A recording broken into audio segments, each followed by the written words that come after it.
Good day, everybody. Pirate Weasel back at it again. Good day, everybody. Pirate Weasel for another week at the Deathless Challenge. We are on week 58. We streamed for a little bit yesterday, able to take out the veteran prophet. The veteran necromancer. I believe the veteran prophet is next up this week. So excited to dive right on into it. You got our team all ready to go. I like to go with the Arbalist, Plague Doctor, Occultist, and Leper. And we did get this Rat Among Us event, so I don't mind both of my Houndmasters going up a level. I am all done with the veteran bosses that I would like them for, so that just saves some time for me, I guess. Oh, we do got some contenders in the stagecoach this week. I think you are going to want to stress heal in case we run into Wolf next week. Let me start by getting the trinkets in order. I think I definitely want 2 accuracy trinkets for you. I can either go accuracy or protection on the occultist here. Definitely think I'm taking the map on the Arbalist. And I think I did this last time, but I'm thinking that Crescendo Box is good on Arbalist, because if she can, I mean, she has low speed to begin with, and if she can possibly roll faster than one of the other heroes when they get stunned, then she can try to clear a stun off them. I believe, now I've been doing this a couple times now, but I've been taking Heavy Boots or Martyr Seal on Plague Doctor because he's got a lot of speed. I mean, he's got 2 speed quirks here, so his real speed is actually 12. That's not showing here because it's not assuming it's 0 torch, but if he's got 12 speed, he's even outspeeding the stress casters, so there's a very good argument to be made for Heavy Boots and or Martyr Seal. So the question would be, I think I do want some protection on the occultist as well, but you know, I am realizing his accuracy is kind of crappy. Oh, you need the map, not the scroll here. Let's see, he has higher base health, so it might make sense for him to have the seal, and then, you know, forget Heavy Boots, we have the Moon Cloak, right? The only consideration is, yeah, the Cauldron does a little bit less stress than the Blasphemous Vial. I do think stress is going to be the biggest danger in this dungeon. Just in my experience against the Prophet, it seems that, I mean, the Prophet does a lot of stress. It just seems like he crits a lot, he does stress attacks, and if people are afflicted and refusing moves or heals, then it's just a nightmare for us. So I don't want to go overboard on the stress items. Especially because I don't have a stress healer on this team, except for Arbalist. She can heal for 3 stress at a time, which is nothing exciting. Question is if I want to heal the Black Plague off Vestal first, or heal the stress off. I think that in the case that we have Wolf coming next week, I'd rather have the stress heal offer. I mean, there's not much blight or disease in that fight. The -5 speed really sucks, though. That would prevent her from stunning some of the stress casters. Anyone else need a disease heal, though?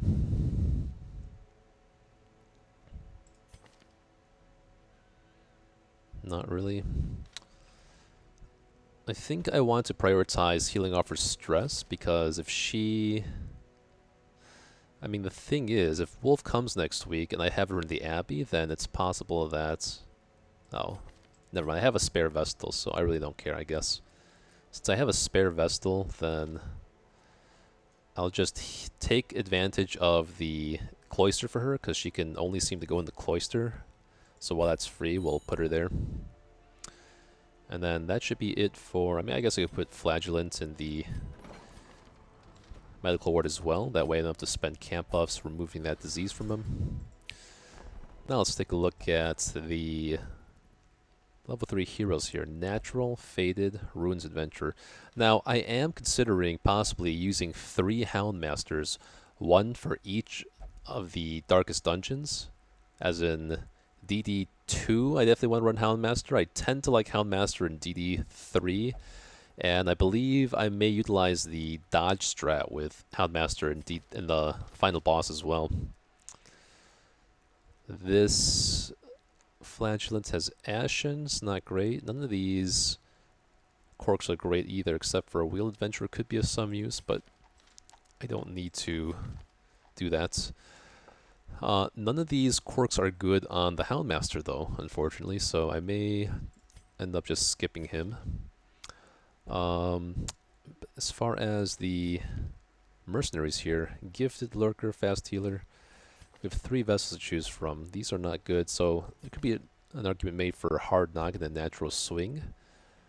The only real issue is Imposter Syndrome, so let's take a look at our other mercenary vessel here. I mean, we're getting to that point where I might not need to use the mercenaries at all. But Deadly, Hard Noggin, Eldritch Hater. Fear of Unholy versus Imposter Syndrome. I would really like it to not have to skip turns on Vestal occasionally, and the accuracy is not as much of an issue with the Jester buffs going off all the time, so I think we're good on these guys. Let's take a look at the skills and armors. That's fine, that's good. Disorienting Blast is strictly better versus the Prophet because it's not limited use, even though I'm probably never hitting this button.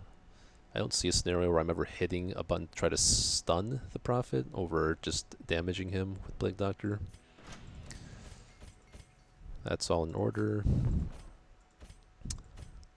This looks good.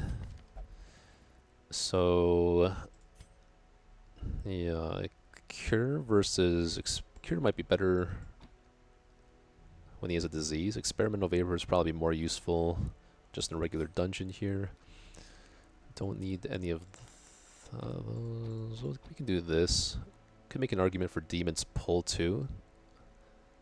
But, you know, in fact, maybe I don't care about the mark so much as I think Demon's Pull would be really good for getting some of the Bone Courtiers out of position. That looks good. So Abby is filled. Can I actually put her in the Abbey as well? No, she's enlightened as well, so it's fine. So I gotta think about what quirks to get off then. Fading, I could definitely remove that. Trinkets, districts, I don't have enough. I'm not taking the Gestal, so I don't need to get that Jester district just yet.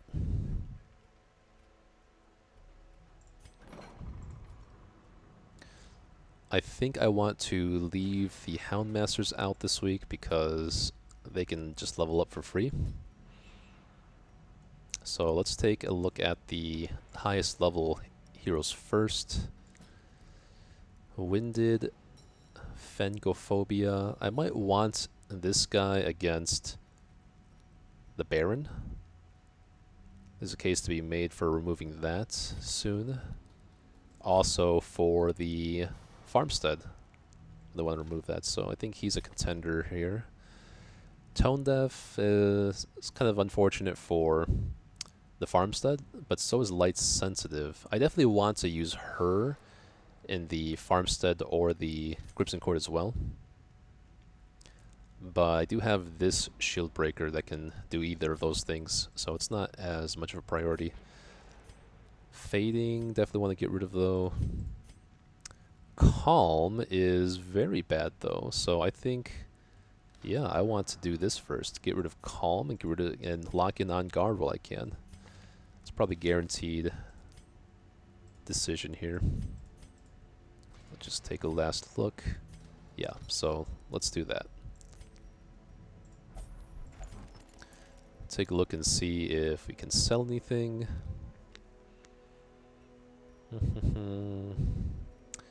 Wait, where are my other focus rings? Oh, I have one on the leper. Okay, so I have 3 focus rings.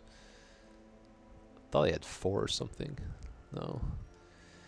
Heavy boots, I don't need 2 pairs of heavy boots ever. I mean, I'll keep 1 just in case. On the Holy Slayer's ring, I don't have any high damage dealer versus the Prophet. He isn't holy, but a leper is not going to be DPSing him.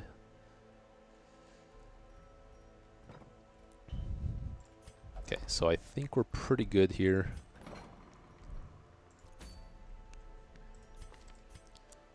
Let's make sure everything is in order.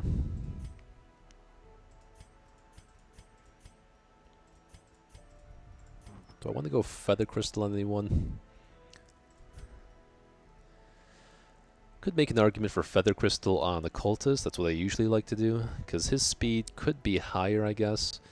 Increasing his speed could actually offer more protection against both stress and damage if he can roll before the damage dealers. It's a hard choice, but I think I might go with that. 10 protection. Okay, 15% protection and dodge. I mean, that's a lot of protection, a lot of dodge, though. Do I have any other occultists? I have this occultist. This is Eldritch Slayer, though, and this guy is a Ruins Adventurer. So he is, it's worth mentioning, he is taking less stress because he's a Ruins Adventurer, so maybe you don't care about the stress as much. And was there anywhere else I wanted to go? No. Could be an argument for this long dungeon, but I feel like there's no shortage of long dungeons to choose from every week, is my observation. Dazzling Mirror would be kind of nice, even though I was thinking about whether I'd prefer a second healing item on Vestal. Because Dazzling Mirror is better against the average room battle, but my biggest concern is really just dying in the courtyard. And I'm not sure if this would be much better against, say, the Baron. I might just prefer 2 healing items on her, but I think this is a solid decision. I think it's the best decision, and even if it's not, it's a very solid one. 7 speed. Let me see how fast the Bone Courtiers are. Bone Courtesian? Bone Courtier. The Bone Courtier at level... at Apprentice is speed of 8, and Bone Noble has a speed of 9. So they only get 1 more speed per dungeon level. Since I'm probably not outspeeding them anyway, I do have some heavy hitters to contend with in the Veteran Ruins dungeon, like the big guy that stuns you. So I'm comfortable with Mooncloak. Yeah. I'm not sure how good this team would be against the... Let's take full bandages and anti-venoms for the Prophet and Shambler. Definitely a full stack of anti-venoms. I'll take a stack of medicinal herbs. Let me verify if the Prophet does any debuffs that I care about. The Prophet does stuns. Okay, yeah. I forgot about the stuns. I might want to see if I can do anything about the stuns, because it would really suck if, you know, like a cultist or arbalist or even Plague Doctor gets stunned here.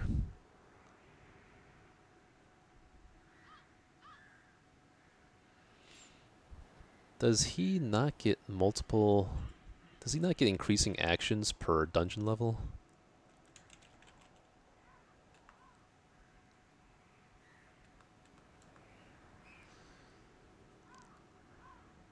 Okay, so he only gets 1 action every time. Interesting. Now I'm interested in looking up Wilbur, or the Swine God fight. I thought for sure that the Swine King gets multiple actions depending on... Or whether Wilbur gets multiple actions depending on the level of the dungeon. The wiki says he only gets 1 per round also. I'm a little bit suspicious, but okay. So I don't really need that many herbs. I'll take a scale. I'll take a full stack of laudanums for whatever reason. I'll take a full stack of shovels, why not? Oh, and 3 keys I usually take for medium ruins. And there could be an argument made for childhood treasure as well. 30% healing and negative 15% stress is pretty good. But how worried am I about stress when it comes to Arbalist? Not too sure. Speed and damage versus stress and healing. The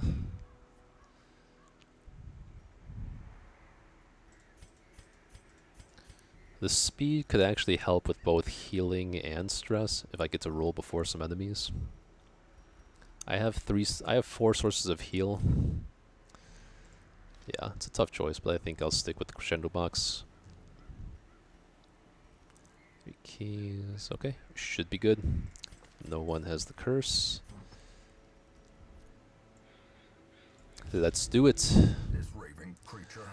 Historically, until I found this team, Prophet was like usually one of my hardest bosses that I tend to struggle with, and that's because I usually took something like Man-at-Arms and Shieldbreaker, and the Shieldbreaker Nightmare would always kind of screw me over, and you know, sometimes Man-at-Arms can't guard 2 people at once, so yeah. The debuffing the damage just seems too good. It's kind of like getting protection on the whole team. And if he only has 1 action a turn, then the debuff doesn't really actually fall off that much. And the Mark tends to stick too, so Mark is pretty good against this fight as well with the Arbalist. Oh, bit of lag here. Here we go. 50, 70, okay, so he can guarantee disarm this. Gotta make sure not to switch the seal off, that he's gonna lose HP.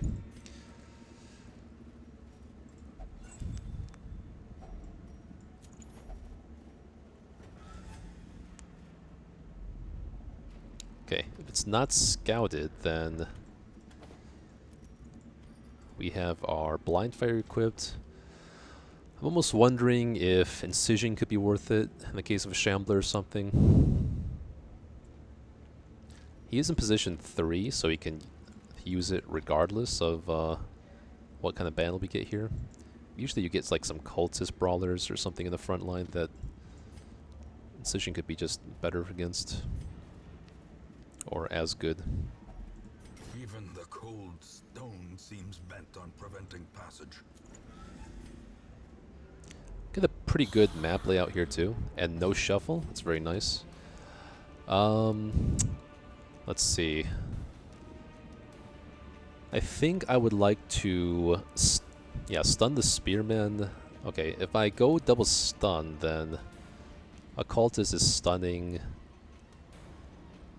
like the bulwark. I mean, Leopard, I could always pull him to the front. I don't know too much about the Spearman's moveset. I don't know, does he do anything in rank 4? Bone Spearman.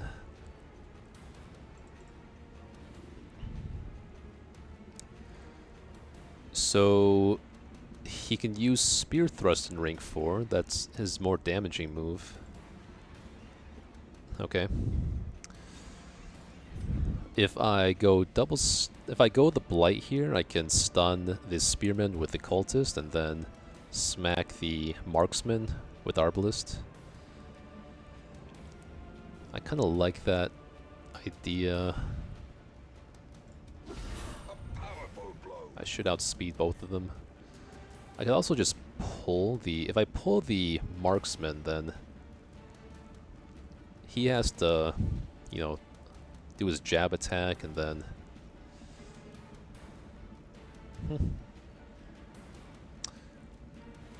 No, I think I'm more scared of this guy.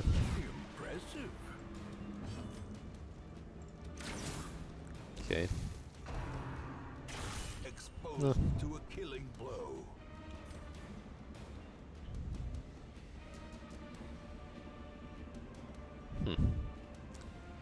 I should outspeed both these guys next turn with Plague Doctor, so they'll be dead.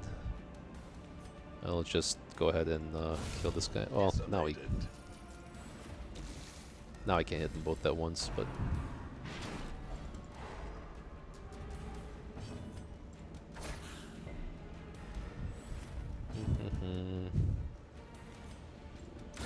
Their formation is broken.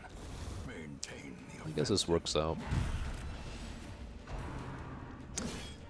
Hey, Ash Gaming Tales, thanks for tuning in here.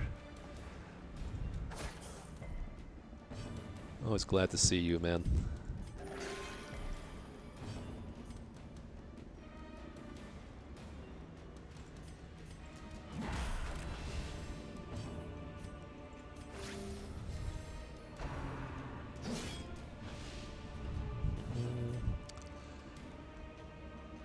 Just keep hitting you to prevent the stall penalties.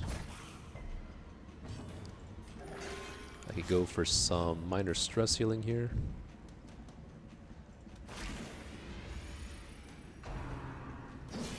One damage. It's funny. Yeah, have a good night, Ash. You said you had an early day tomorrow. Good luck to you tomorrow. Stay safe as well.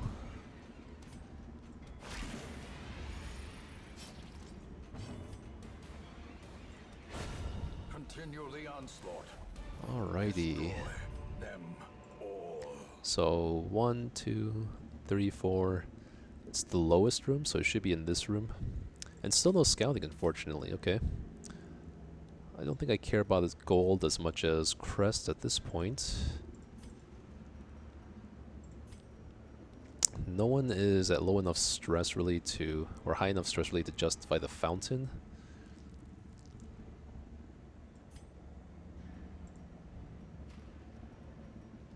I don't even think I want to use a bandage here. Blind fire, okay. Bookcase. I think I can afford to check for a map with Leper. So he got diurnal. Okay, so he's got -2 speed for the rest of the dungeon. Alright, well. Sometimes that's what happens.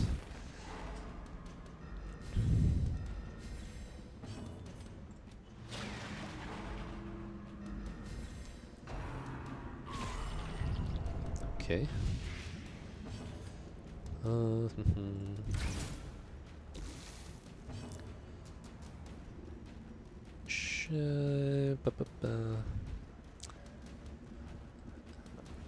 Maybe I don't even want to use that right now.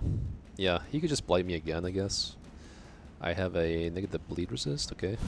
Obliterated. Good dodge. Okay.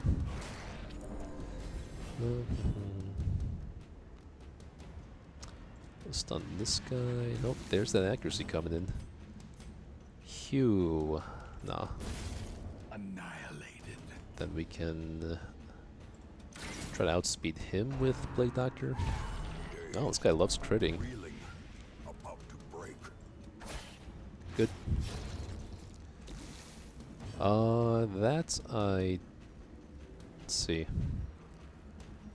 Yeah, I guess I'll heal that off her, if anything.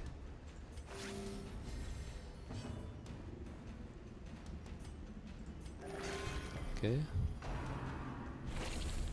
Okay. Glad that she's not cursed.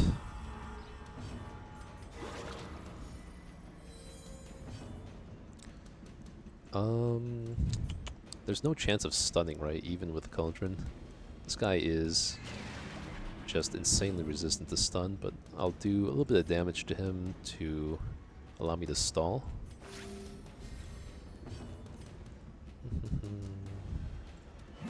Yeah, just 2 hits per turn is all I need. I don't mind if he gets cursed.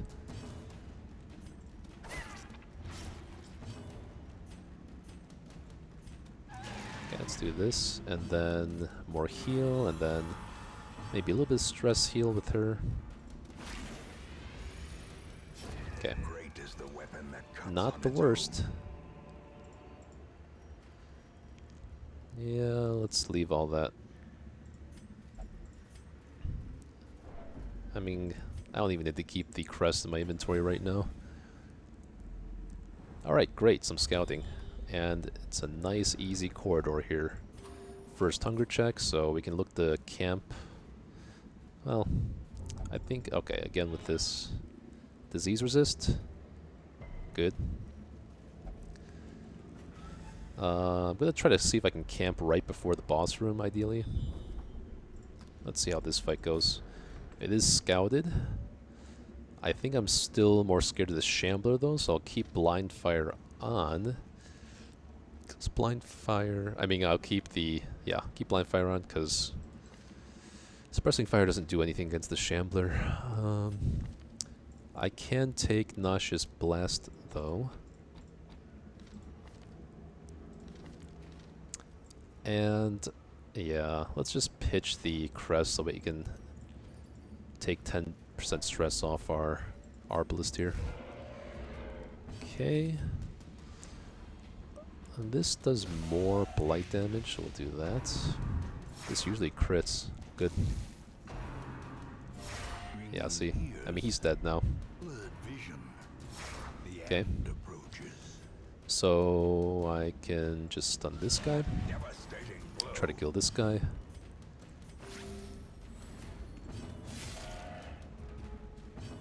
Okay, so he's dead.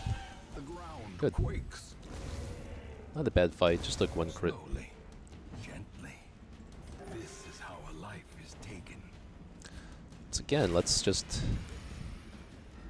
get a tiny bit of stress reduction, everyone. Because he is so fast, I think I'm going to want to... yeah. Slow down his speed a bit. Guarantee that he dies. And then... yeah, a little more stress reduction, why not? 9 stress reduction is not bad. Glad they didn't get that heal for 3 in a more dire situation. I love to see that when the stakes are not so high.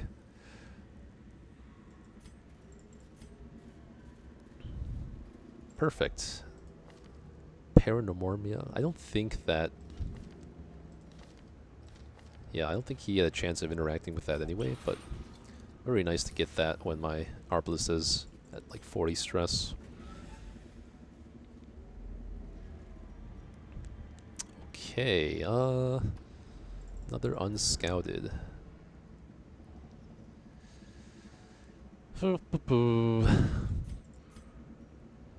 I want like 1700 gold or 10% stress reduction on the potential fight? Let us not be greedy, actually. Let's take Incision. Okay. I guess I could eat some food there. Got plenty to spare.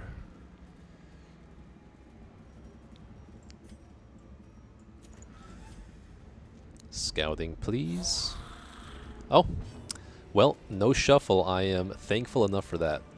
So, last time this same fight happened, I blighted first. I think that puts them on... I think that finishes the fight faster, because I don't have that much reach on this team, besides Arbalist and the Plague Doctor Blight, so I'm going to prioritize getting that Blight down, and then I can control the fight from there. Yeah, I don't care about that. In this situation, I still think that Plague Doctor is going to outspeed both these guys, so if that's the case, I will just get him in range to die from Blight. Yeah, perfect. Yep, just like that, they're both dead. I can go ahead and I kind of want to try to hit the Bone Conscript through the guard with Hugh here. I'm probably going to stun him anyway, so it's alright. Let's reduce some stress.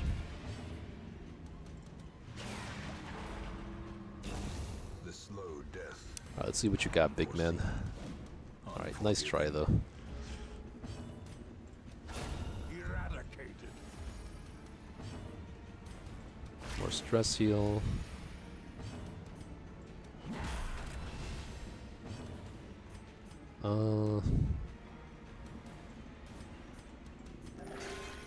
Sure. Good. I'm already happy with my decision of taking the Moon Cloak there.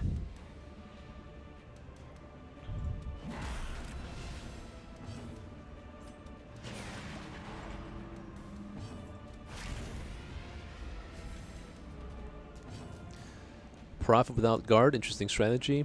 Yeah, I used to default to the guard strategy with Man-at-Arms. I would run something like Vestal, Man-at-Arms, Plague Doctor, and then a damage dealer in the front line, like Shieldbreaker or Hellion.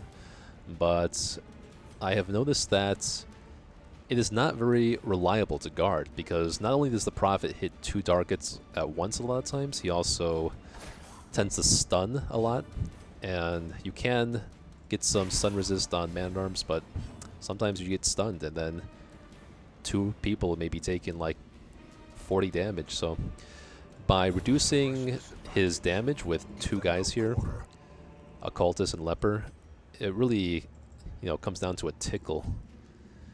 Okay, still no scouting here. So hopefully we can demonstrate that in the next room battle here against the Prophets.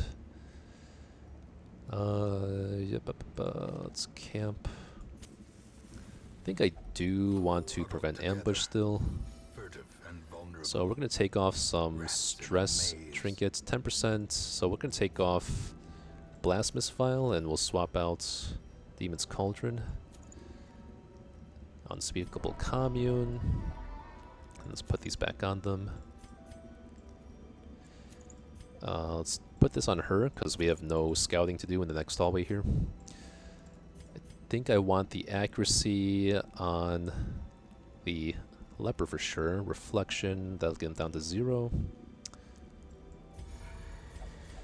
I wish I could have some accuracy on him, but I can't.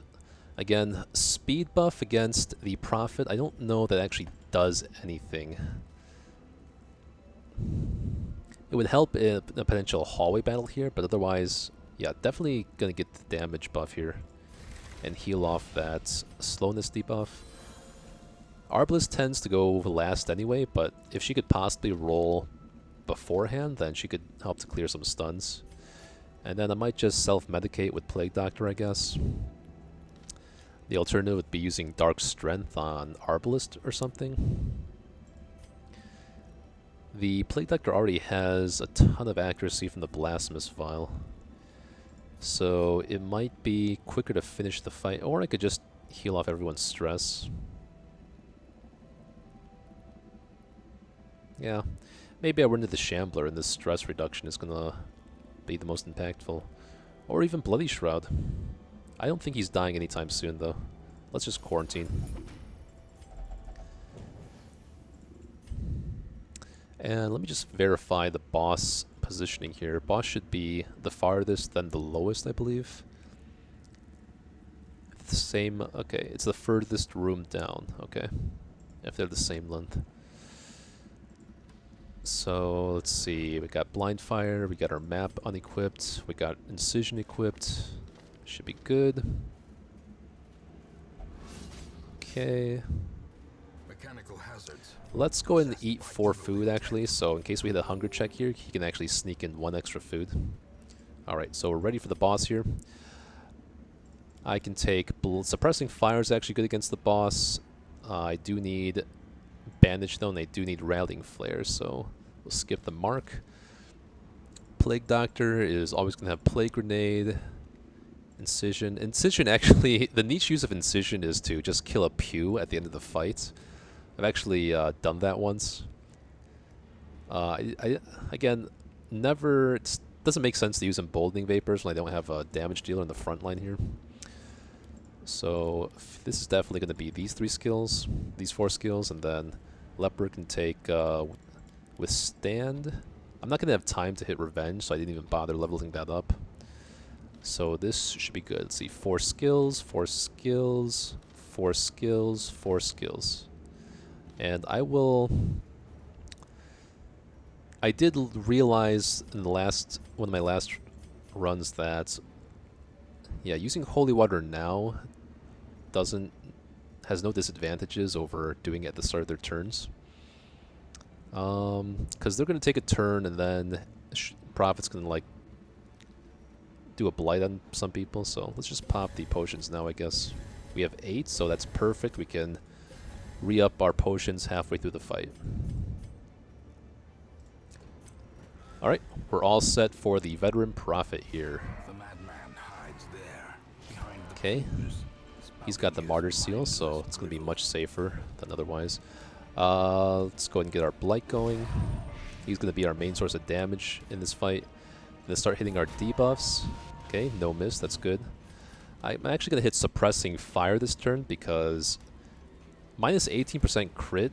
I mean, this debuff is almost guaranteed to land, and without the crit... I mean, he was going to have no crit if I land this.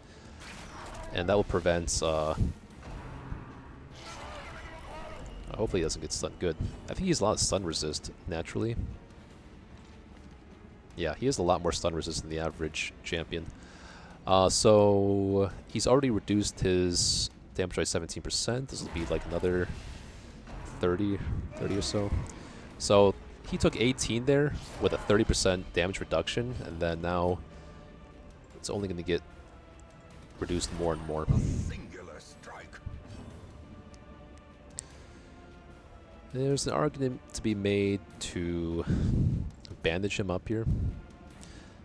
I mean, he took 18 damage on the first round of damage debuffs. The alternative would be to Suppressing Fire again. No, he don't need a Suppressing Fire again. It's going to last until this turn. So he's not marked yet either, so I don't need to attack him. So yeah, let's just heal him up a little bit. I think I can start to mark him for Arbalist. He's at negative 46 damage. And he has no crit. And Leper is going to roll first. Let's go ahead and mark him. And that's going to last a lot of turns. Now he's down to negative 75 damage. Oh, surprised they both resisted that. Okay, now down to 8 damage. Seems very manageable now, right? That's about how much damage Man-at-Arms will be taking with like 2 rounds of guarding. Gonna reduce his damage even further. Over 100% increase now. Now I can actually afford to heal him. So we pretty much stabilize this fight. He's got a mark now, so I can do some big damage against him. 42. And she actually gets a very big damage buff against marked when she crits, so that's very nice. Yeah, he's kind of tickling now, you know.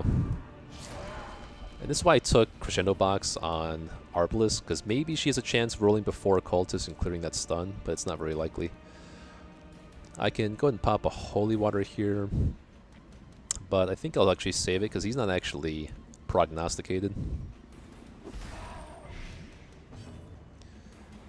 He is prognosticated though, so I'm not going to use Suppressing Fire this turn, so he could get a crit or something. But he's at negative 16. I don't think, even if he gets a crit, that shouldn't be a death's door. So let me take advantage to just, you know, raise some down here. I do think it's hard to ever fully stabilize against the Prophet, so... Oh, he's not even prognosticated, so yeah. Now he is.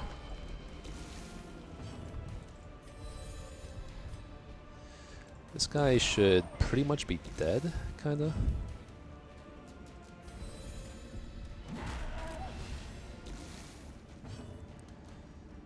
So definitely gonna Holy Water here. His damage could use a decrease.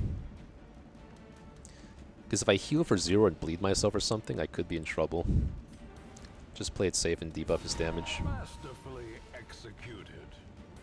And same thing here. Let's just get his health a little bit up. He has failed to land a single stun. 4 damage. It tickles.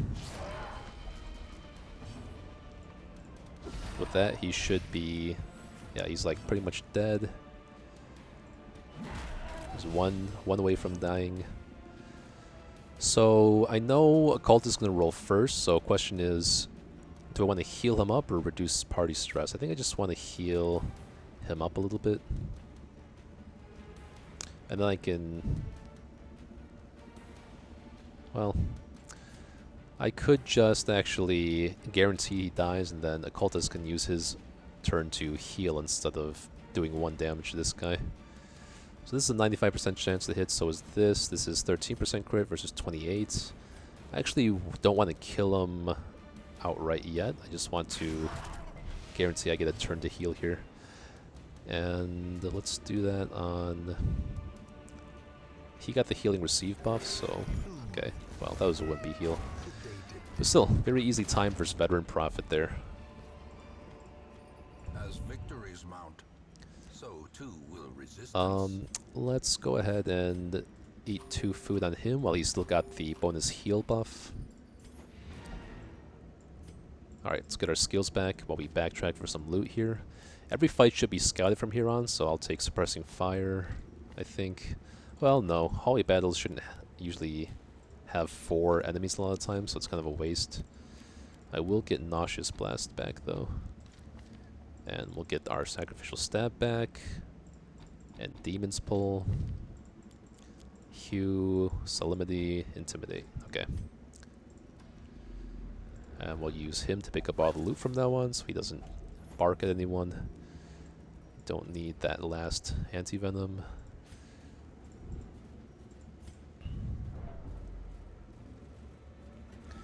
Let's take a little peek and see what's in this hallway over here. Nah. I don't need a full stack of bandages. Yeah, I'll eat the food here. Take this. Get rid of the laudanums. And we'll keep... I don't need a shovel, right? Yeah, no shovel needed anymore. I still have 2 keys left. Can guarantee a trap disarm here.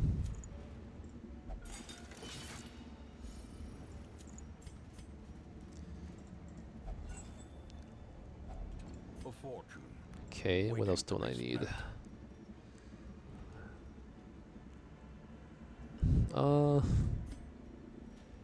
Kind of hard to say. Kind of want medicinal herbs for some of these curios up here I'm going to explore. So I guess I'll just skip the busts for now.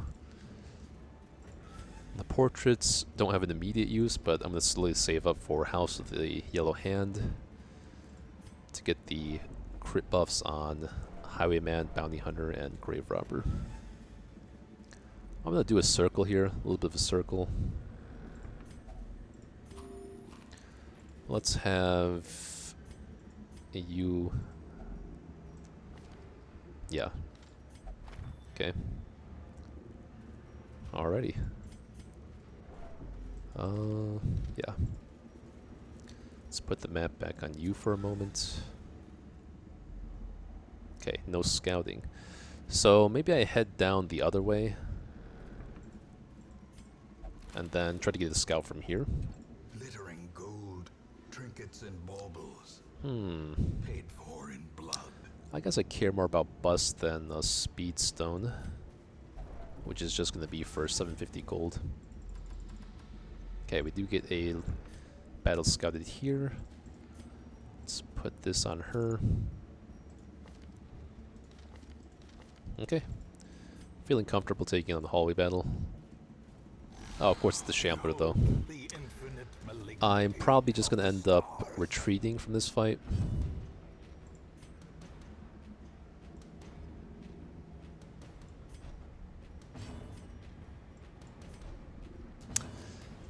Is there an argument to be made to intimidate in order to get my speed up? I don't really care about the damage debuff, but... Or just Solemnity.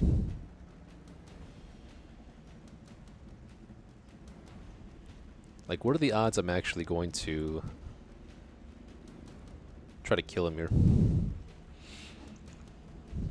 If I don't kill him, then I have to leave the dungeon, because I'm going to get kicked back to the room I was in. And everyone's going to be, like, super high stressed from retreating. And I can't retreat until the round is over. His speed... I mean, he has Diurnal. That's really unfortunate. He is never going to outspeed the Tentacles. Maybe Solemnity would be the safest option. Yeah. Let's not ego it. I have nothing to gain from killing the Shambler. Balanced. And I have a lot to lose, which is the entire run. Okay. A wise general cuts losses and regroups. Okay. Okay. Yeah, it's a really good thing I Solemnity there, because there was a chance that he hit 200 stress. I could take a peek, see what's past the egg.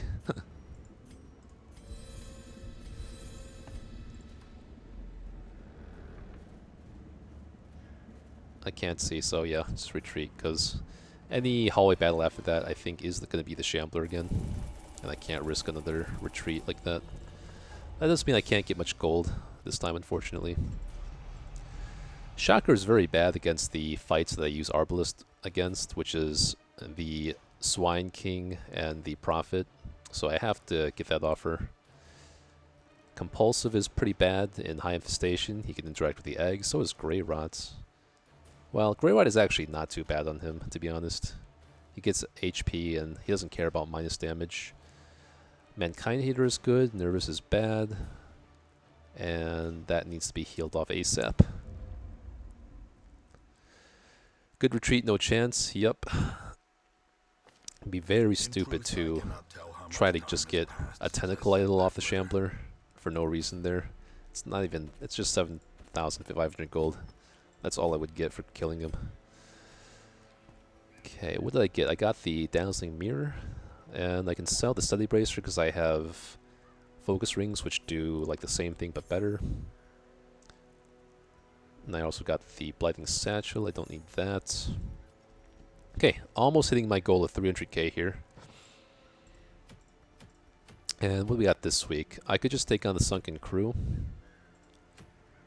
Or I can go into... Hold on. Let me start off by healing stress. Okay, so 2 of these guys can only go in the Cloister. But he needs a disease healed off, so he will take priority there. Yeah, he is definitely going here. And then he can benefit more from the stress reduction. She can benefit more from the damage buff. So we're going to put him here. Okay, very easy decision making. That's what I like. We have no one that good here. Quick Reflex is okay. How's this Jester compared to my other mercenary? I have Precise Striker and Stress Faster versus Nervous Bleeder. Manslayer, very good. Warrior of Light, very good. Okay, strictly a better Jester. And let's take a look at this Shield Breaker. Hot to Trot, Beast Hater, Scientific is bad. Unholy Slayer, Slugger, the Yips is bad, so... the minus accuracy may not be such an issue when I'm just using Battle Ballad every turn, though. But maybe I don't need... I don't know why I keep this Houndmaster and Antiquarian around. I just like their buffs. There are some comps I'd like to take them on. It's fine. I don't want to use any crests right now, so my next goals with crests are going to be the Performance Hall and the Outsider's Bonfire. Possibly even the Puppet Theater. I've never gotten Cartographer's Map. I don't think I'm going to get that this time either. It's just not enough benefit for the amount of crests to take. So let's see. I definitely don't want to fuck with things from the stars this week. What are my level 6 guys? I know I just leveled up 2 Houndmasters from the event. Swine God is not an option without my Arbalist leveled to 5 yet. What do I have against the crew? So the crew is probably the smartest decision. He's the last veteran boss at this point. Yeah, so let's get him out of the way while I don't have anything better going on. I guess I could make an argument for just an antiquarian quest. let's see what my crew team would look like. A Vestal, a Riposte with Man-at-Arms, a Plague Doctor I would like to have, and then I would want a healer in the form of this Cove Adventurer, Eldritch Hater. This would be very good to take against the champion crew here. So in this case, I think I would prefer definitely Blast Misfile. Dark Tambourine could be good against the crew mechanic, but I do like to take a more dodge-oriented strat against Jester. What I would do is I use Solo to get him to the front and get him 20 dodge. First turn I would stun the Anchorman. The second turn, when he has stun resist, I solo into the front and just rely on Jester dodging everything. So I think I would keep with that strategy. But I might want Dark Bracer on him instead. That's 5 dodge. Trading 3 dodge for 8 crit. Jester does love crit. I would do something like Cultist the Cauldron. Man-at-Arms, though. What would Man-at-Arms be taking? I don't want him to have the map, actually. But I might have to, because everyone else needs the slots. Could do something like this. How fast are the groupers and witches here? Let me see how fast they are in Veteran. Maybe I want to put the Feather Crystal on them. The groupers have a speed of 7 in Veteran. And how about the Shamans? Shamans have a speed of 17. Wait, no. 11. Okay. So I think I would actually prefer to put the Feather Crystal on the Plague Doctor. Which means that Jester would instead get Dark Bracer.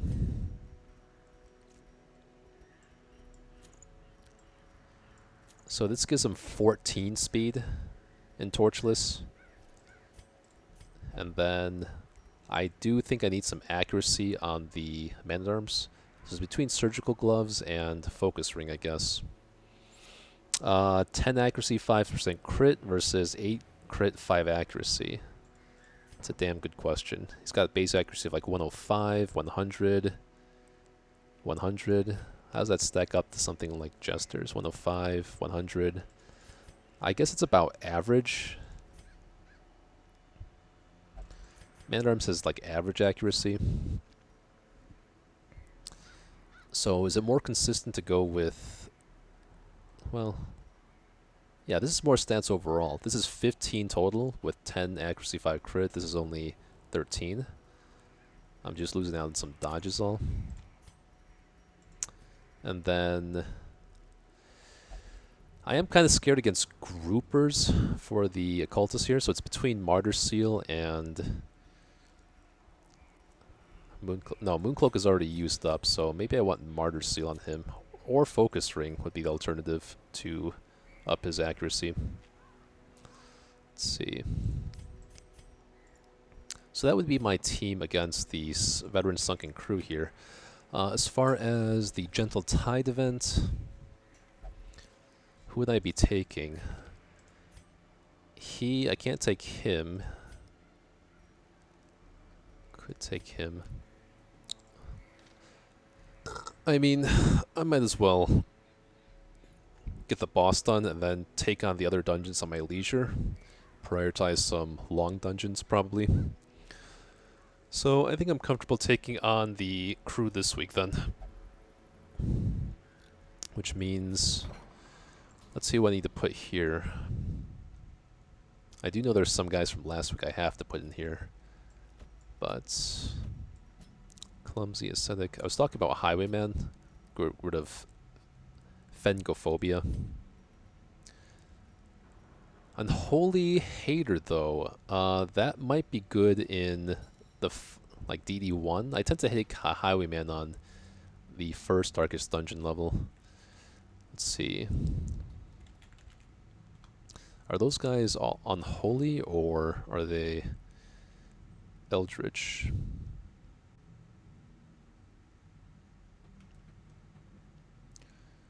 Shuffling Horde, Defensive Growth, Raptors Cultists, Cultist Priests. So that's Eldritch, Eldritch, Eldritch, Unholy, Eldritch. So Unholy Slayer's not that good. Let's keep looking. Compulsive. That's what I... Oh, but he's in the Abbey. I just fixed up this Hellion. Okay. Yeah, let's just get rid of... Oh, well, Night Blindness. No, I don't care about that. I do care about Fading on Crusader a bit, though. But he doesn't have any other good quirks to remove. I think that the Crimson Court and the Farmstead are going to be higher priority goals at this point, so let's get rid of that. I just don't know if I want to lock in Unholy Slayer. Do I need busts for anything else? What do I need busts for besides the treatment library? And do I really care about that gold? I don't think so. Let's save the busts. This could be pretty good. Let me check DD2. I usually take them against DD2 as well. They're mostly beasts though, like Eldritch Beasts.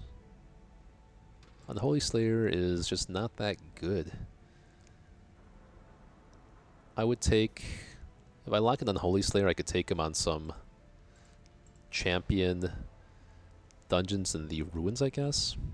And that might be fine against the Prophet. I usually like to take Highwayman, so yeah, it's not the worst quirk to lock in, I guess.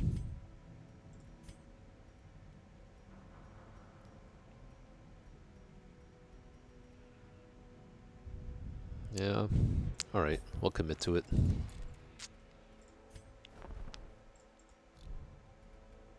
Oh, let's not forget, I do have a Jester this week, so let's get the Performance Hall so we don't forget in the future. Anyone else from the Stagecoach? Do I want to consider taking a Jester on Apprentice Dungeons? You know what, I think so. I think she's going to be better than this Grave Robber here. Because Grave Robber kind of screws with this team comp I have going for these low-level guys. Unless she... Well, she could synergize with Shieldbreaker, actually. No, because she's Quick Draw, though. Because Shieldbreaker has Quick Draw, that doesn't work. And she has no real good quirks besides Deadly, so... Let's grab this Jester, and he can sit in rank 3 comfortably. Useless.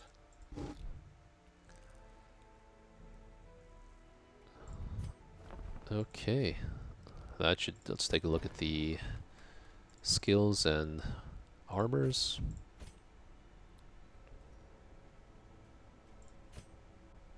Let's be sure to level up solo as part of our strategy.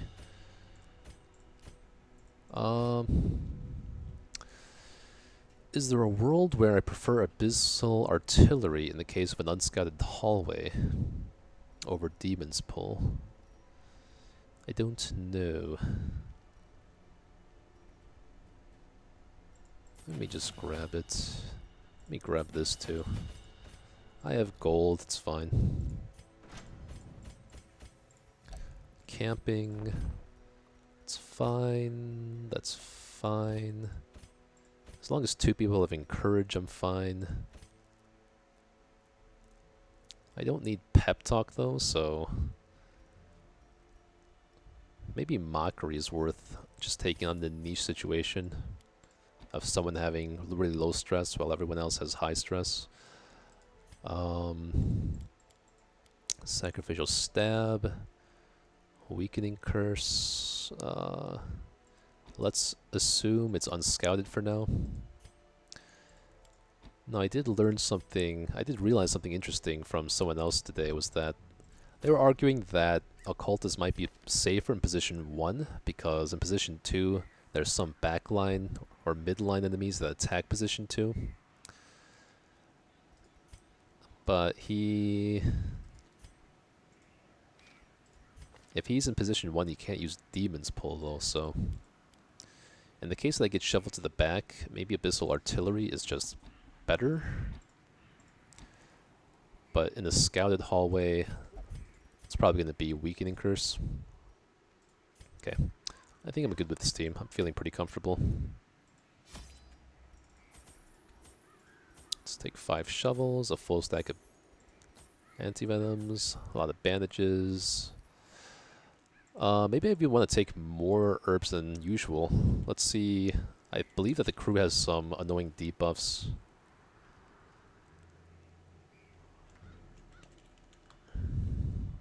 I believe he has like lower damage and lower accuracy debuffs. He can debuff crit, debuff damage. Still, I don't think I need... Maybe I'll take 7 herbs. Just so I can use something immediately in the hallway or something. Let's take a full stack of laudanum. I do have Jester though.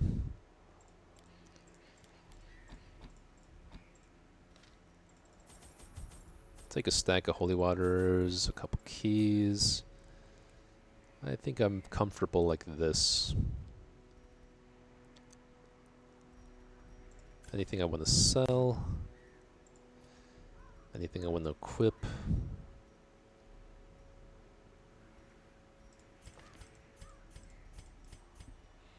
Dark Tampering. Minus 25% chance, minus 25% stress and more. I mean, it's pretty good, but I think crit and dodge is going to be better for my strategy. You know, maybe I even utilize solo in the hallway battles. What it does is it marks himself. Forward 3. Wait, what? What does this do to the enemy? It gives him a lot of dodge, gives him a lot of finale chance. It's got 140 accuracy and it doesn't do any damage. So it doesn't actually do anything against the enemy. It'd only be for using solo.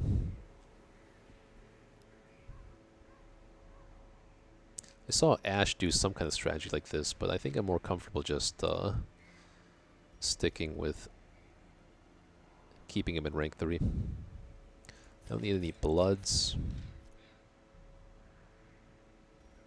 We can take extra holy waters. That could help. Alright, on to the crew. Particularly unsavory mariners, who for a time sailed the 4 corners at my behest, retrieving many valuable artifacts, relics, and rare texts. Predictably, they increased their tariffs to counter my intense stipulations of secrecy. Such resources had long So this will be the final veteran boss. I'm not too scared of veteran bosses except the Hag, I guess. Hag kind of freaks me out still. Just have to kill her before anyone exits the pod is all. Nice scouting. Not the worst map either. And we get to use that spare shovel, so now we can take off... Let's take off the Blasphemous Foul, actually. It's going to be doing the most stress to our guy here. I'll leave... hopefully I don't get backtracking stress. I could get a map from these packs. Food is good too.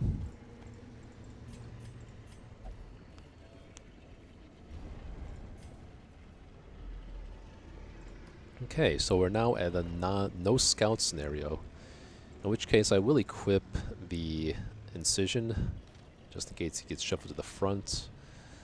That's fine. And then we'll go for Abyssal Artillery like we have here, in case he gets shuffled to the back.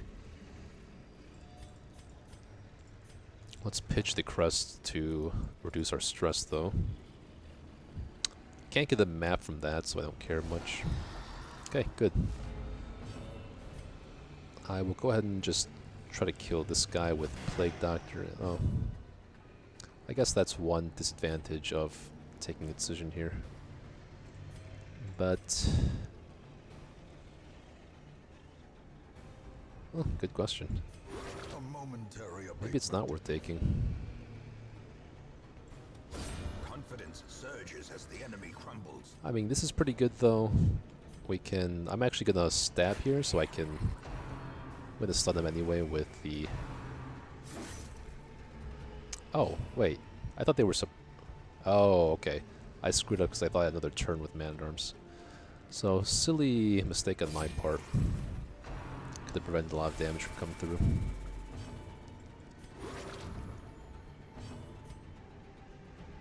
This should, yeah, shuffle her to the front. A faint hope blossoms. Now I kind of want to just make sure I get Jester to the back and maybe get around the stress heals. Just gonna land 2 damaging abilities on her.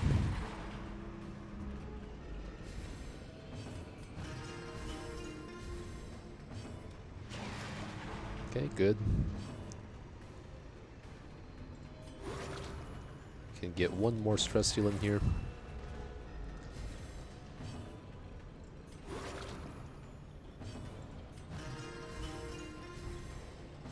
Okay. Continue the onslaught. Might have misplayed a little bit with the... let's go for emeralds. If I find 1 more, this will be more than a stack of gold. You know what? Maybe in this scenario, I would take Incision instead of Battlefield Medicine. He can't use Battlefield Medicine in rank 1 anyway. Still unscouted here. Okay, see, this is what I mean, right? So here, this is actually going to do more damage on average.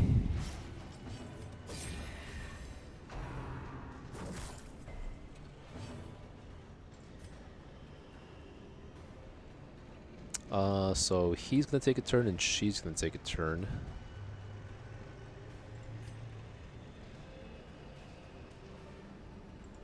I guess let's get you to a position where you can start doing things next round.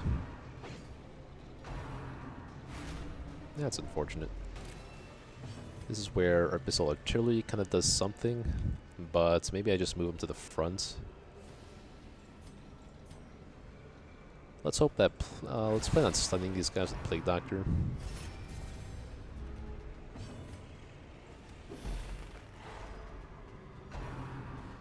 That'd be good for me. No, it's alright though. Not much stress. Okay, nice crit. He should die next turn to the Plague Doctor. Let's go ahead and kill him here so that Man-at-Arms can just kill her. And let's try to get him to the back now where he can stress heal the Plague Doctor. Press this advantage. Give them no quarter.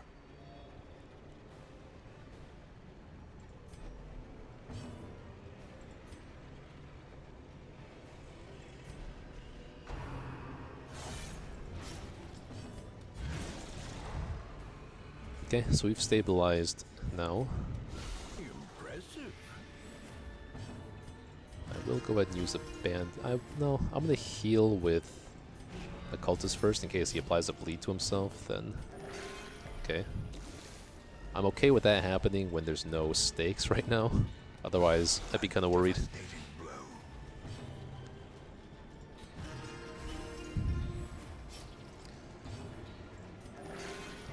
There we go. Let's go ahead and discard for 2 rounds. Just pop 1 more damage to prevent stall penalties. Okay. So he is now dead. Okay. Let's pop Battle Ballad here in case there's a hallway battle in the next couple tiles. That will be very beneficial. And same thing with Protect Me or Guard. This gives Man-at-Arms a buff that lasts a few rounds in case there's another battle. This is how a life is. Still no scouting though. Okay, let's go ahead and eat 4 food here. And maybe I want the crests over the emeralds. No, I should just pitch one of the herbs here, I think.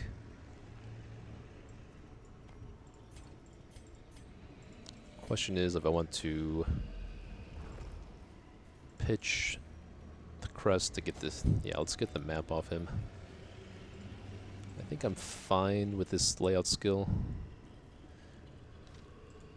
I mean, I guess he can still do something from.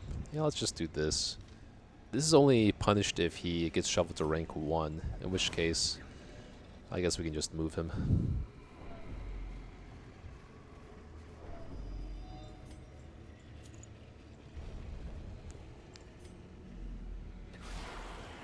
Okay, no shuffle. Good.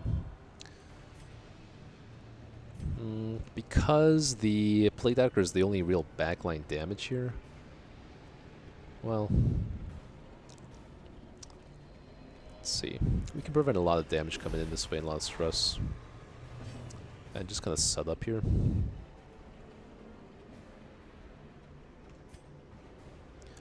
Kind of want to actually crush her.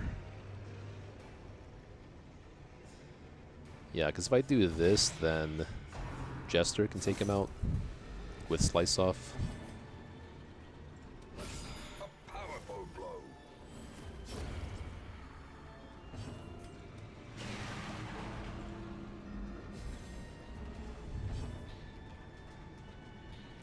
I can just go ahead and double stun here.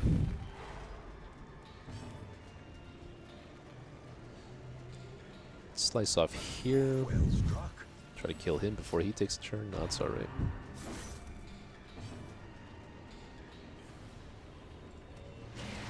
Should be able to double stun them here. And then let's go ahead and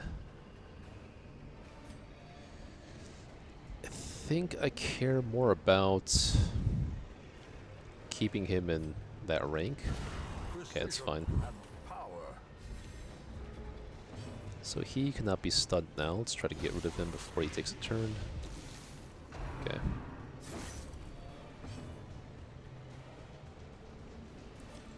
Let's heal you up if we can. Nope. Let's just get his protection up in that case.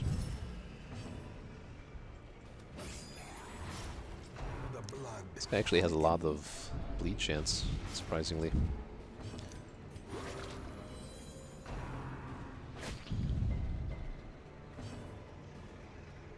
Let's get your stress down. We can heal him and then stun with Man at Arms. Death.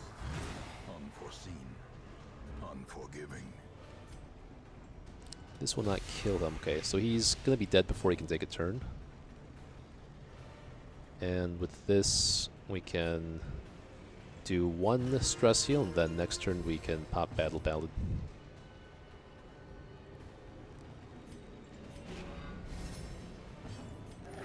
Getting some low rolls on the heal, though, unfortunately. Alright, it's Battle Ballad. Inspiration. Let's do a little bit more heal here. Get more protection. Okay, good. That's a good heal. A death by inches. Alright, let's see what we got going on here. Okay, now it's scouted, so we can just take a normal skilled loadout, which means we will take the Weakening Curse to better stall with.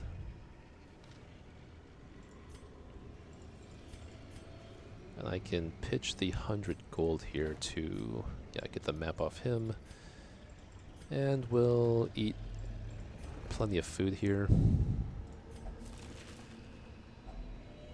Oh, no food, unfortunately. Oh, we did get 2 more emeralds, though. Glad I made that decision. I could actually swap between the Stunstone and the map here. That's convenient. Let's go ahead and eat some food. And hope we don't run into the Shambler.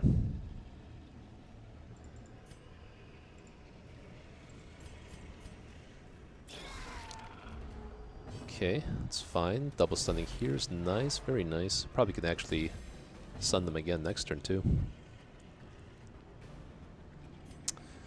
He has 6 speed versus my 10 because I pop battle ballads, so I think I'm fine to actually get my riposte up here. Or I can crush. I could just crush here and then try to finish this off with slice off. Nice. And I go and stun here. And I'm still going to have more speed than all of them next turn. So we go for another stun on this backline mosquito. Oh, he actually resisted. Let's go ahead and try to kill you. Oh. I don't know if he were to take a turn after getting stunned last turn, I don't know if he uses his exit move. I should figure that out. Same thing with the Thralls. If you stun them on their first turn, are they going to take a normal second move, or are they going to pop their special move immediately? A singular strike.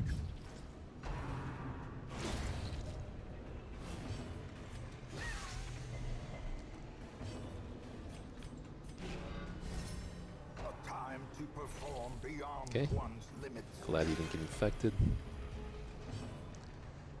I can start to, yeah, get my battle back up for this next rune battle. Let's heal you, because you can die easier. Cool. Let's get the map on you this time. But a victory nonetheless. And I will maybe... Nah. 38 should be more than enough. Plus he has some protection for 2 rounds. Yeah. Let's not waste too much food if we can, because something could go wrong down the line. Oh, cool. Eldritch Altar. It's really nice to have a Plague Doctor with Twilight Dreamer for these kinds of situations, but that's a lot to ask for. It's not expected.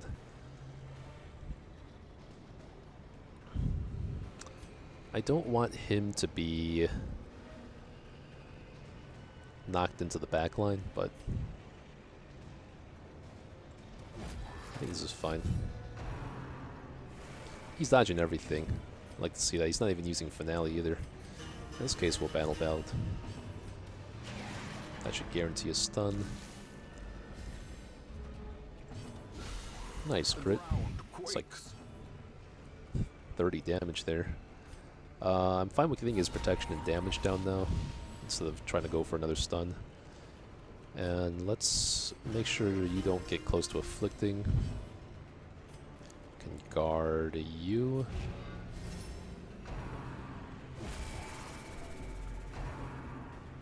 Okay. He actually gets a stress reduction buff from Jester's inspiring tune, so it's kind of convenient.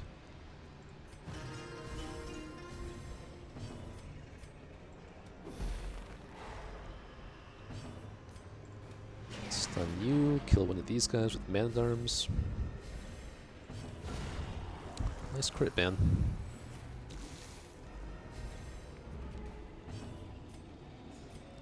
Let's double stun you.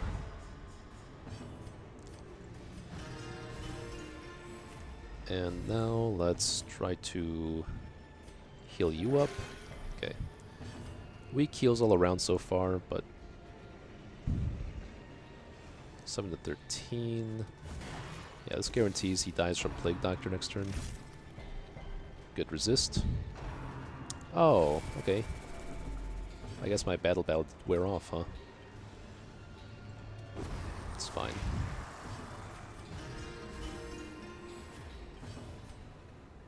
Let's go for a heal on you and then, yeah, stun with you.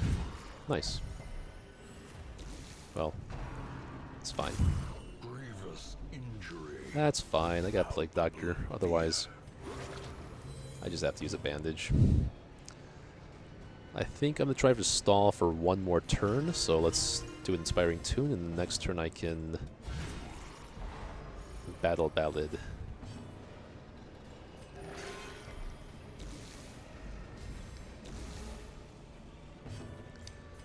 Get our buffs up for the next battle, if there is one. And get our Protection up. Okay, it's fine. Monstrous Get size those tiny has heals no in while you can. intrinsic merit, unless inordinate Okay, sanguination got a couple be more battles to considered go. a virtue. So let's swap the stun stone here. Let's see what quirk we want to remove. Tone Deaf, Bloodthirst. These are good candidates to remove. God Fearing. Nah. Yeah, let's try to remove one of those ones. Hmm.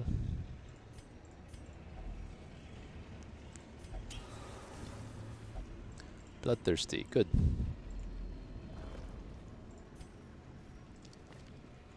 Okay, everything is scouted.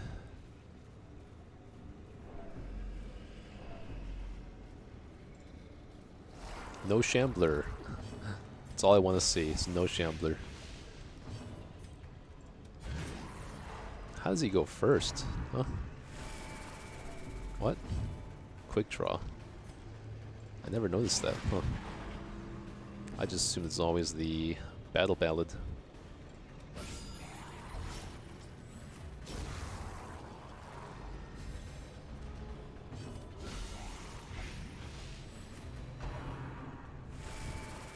A lot of stress coming in. I forgot these guys, all things considered, these guys do a lot of stress because they target 2 people at once. That's like 50 stress in one attack. If I knock him to the back though, then she cannot actually... Yeah, she can't do stress attacks anymore. We can, yeah, put some blight on her. Well, I guess that's a stress attack.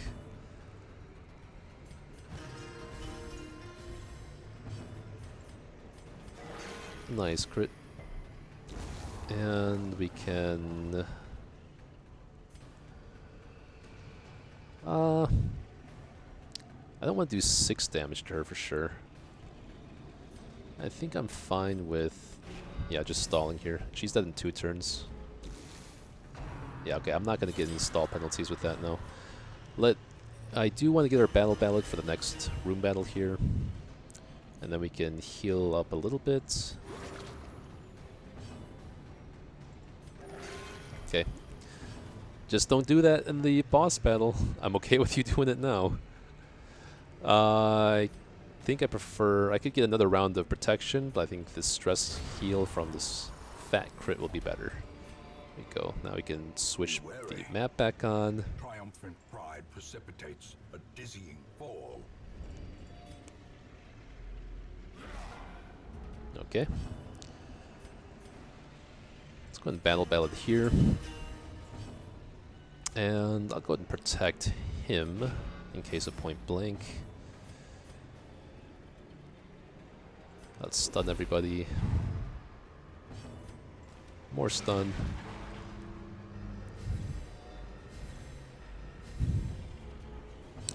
Now let's try to take these guys out.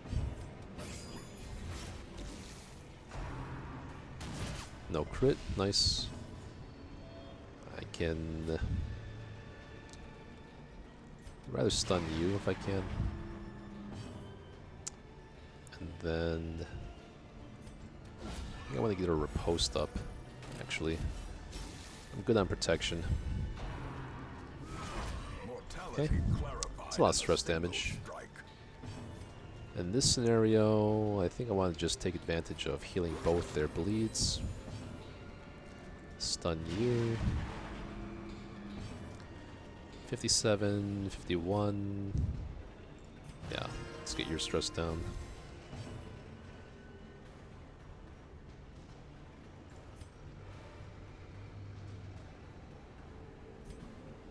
Good question. Guess we'll start whittling you down. Nice dodge, nice crit. 46, 45. Let's get you down next.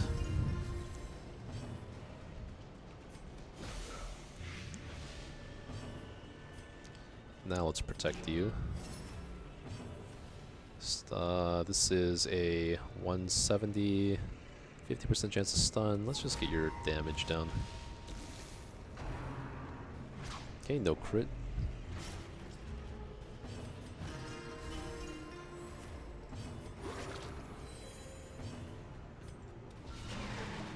Nice crit. Okay, so he's dead. And good, even the crit doesn't kill him here, so I get one more round of stalling. Let's heal the... It's a high priority to heal. Let's get the big heals on you, and then 43, 43. You're taking more stress overall, so let's heal you off. And let's... The bigger Okay. the beast, the greater the glory. Okay, so I should be okay to camp here, actually. And still have enough buffs for the boss fight. So, yeah, let's do that. Question is if I want to prevent ambush. If I'm not preventing ambush, then... Yeah, maybe I want to skip ambush prevention this time. In which case, I'll take Finale instead of Battle Ballad.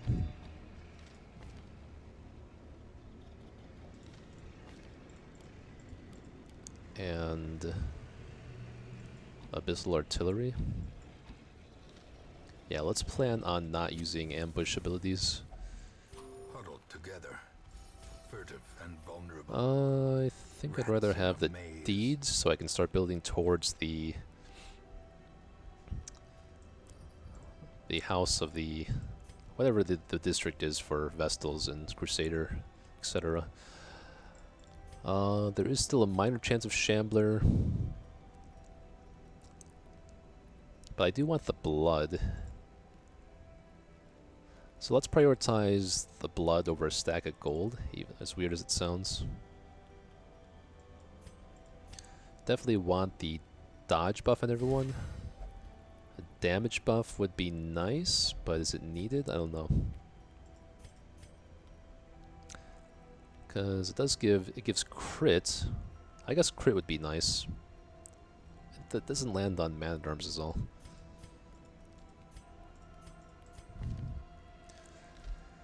I could self-medicate.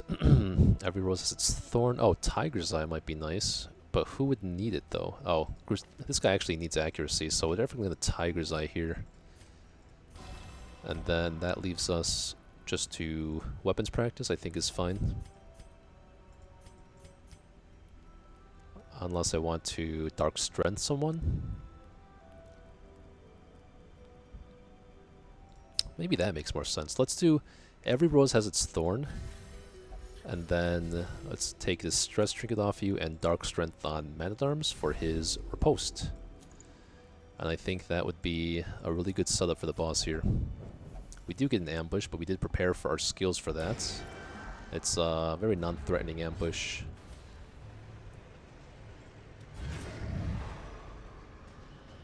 And that's why we take the Incision, guys. That's why he's shuffled to rank 1, and then he's got to take Incision. Actually want to give them... if I go up here, then Jester can... yeah, just kill this guy.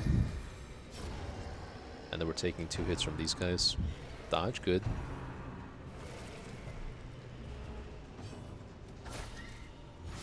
Very nice. Stress heal. This guy's dead, so we'll leave him alone, I guess. I will protect this guy. Good dodge. Incision doing a moderate amount of work here. So this ambush is actually better for me than not having an ambush because I get to stress heal. And I will definitely still have enough battle buffs for the final boss here. Or the dungeon boss.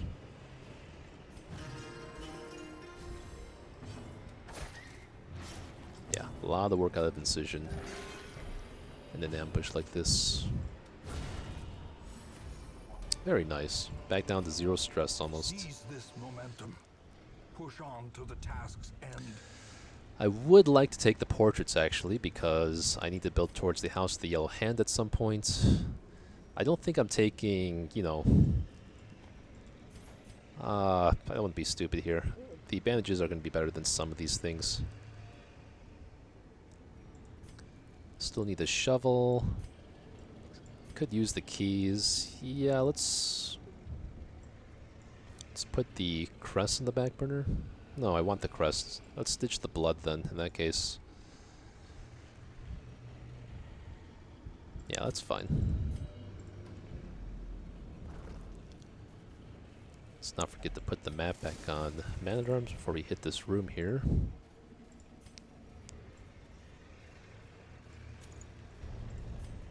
The boss should be bottommost. Yeah. Can get a guaranteed disarm from the Plague Doctor.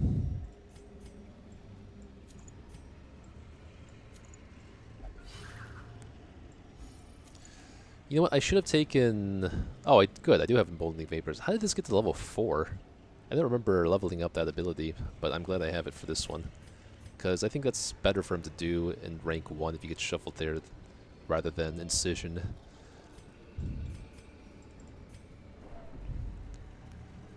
Shambler's Altar. Nah. No matter what my scenario is, I'm not going to pop that because it would stress out the whole team and I don't want to have to deal with all that. Okay. Could do a setup like this, but I don't think I'm ever going to want to stun the crew with Plague Doctor, and this can't stun the Anchorman, so this should be strictly better. He's definitely going to want to take, yeah, these abilities. I can deal without Inspiring Tune for now, actually. If they afflict, then they afflict.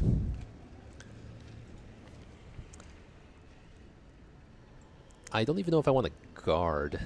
Maybe. But I definitely want Riposte, and I definitely want Crush for the killing the Anchorman faster. How stupid would it be to not take guard? Let me think about that. As for you, nothing here is actually that good. Minus dodge and marking the target. I don't have any mark synergy here. He can use Sacrificial Stab from any position, or except the back, which he probably won't get to. So Weakening Curse, yeah, I'm fine with these skills.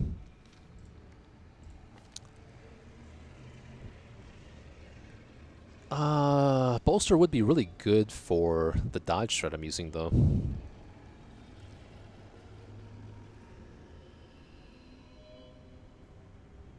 And I want to... maybe I don't do Rampart here.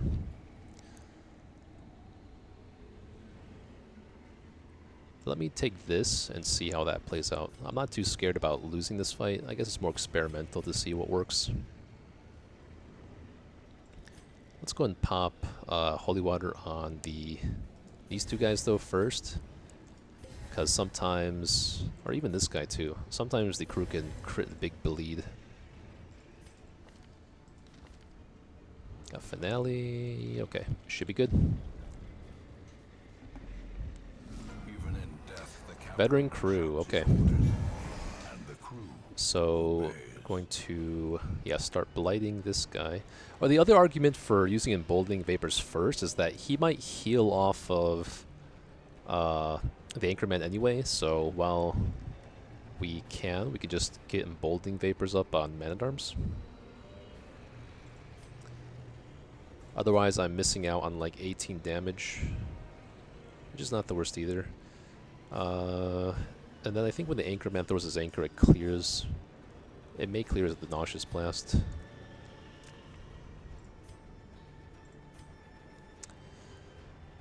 This might be good for the Riposte. Let me experiment with this here. On the Battle Ballad. And in this case, I will go ahead and pop Bolster and then stun the Anchorman with... unless I want to hit Riposte first and then, yeah, stun the Anchorman or hit Bolster next turn. Be smarter to get Riposte up first. And this is always stunning him, thankfully. Okay, he doesn't dodge that. It's fine. He really doesn't dodge that. Super doesn't dodge that. Okay. Let's start, yeah, killing the crew.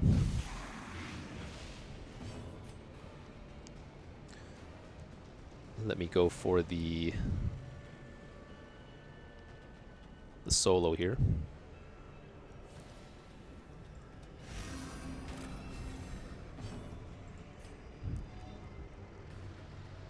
Let me go ahead and bolster. And I want to heal you up. Good. Good, good, good. Worst case scenario was that he low rolled here and then he... Oh, he actually lands that. Okay. Wow. He has 90 dodge. That's fine though. Should be fine.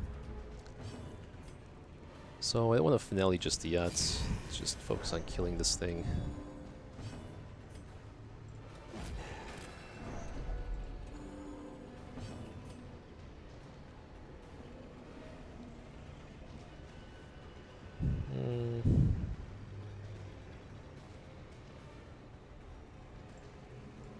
Yeah.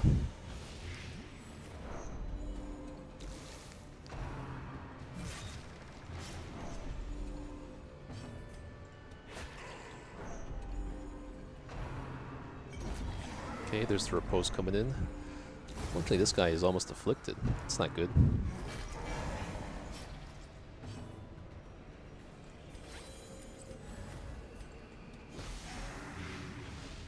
That's what I mean. He just heals up to full, right? But, let's hop a holy water here. We're gonna stun this guy now, because we're able to.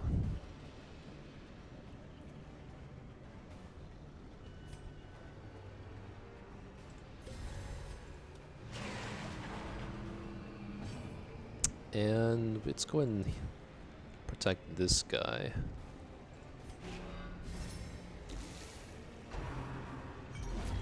16 damage, very nice. Another 10 damage. Okay.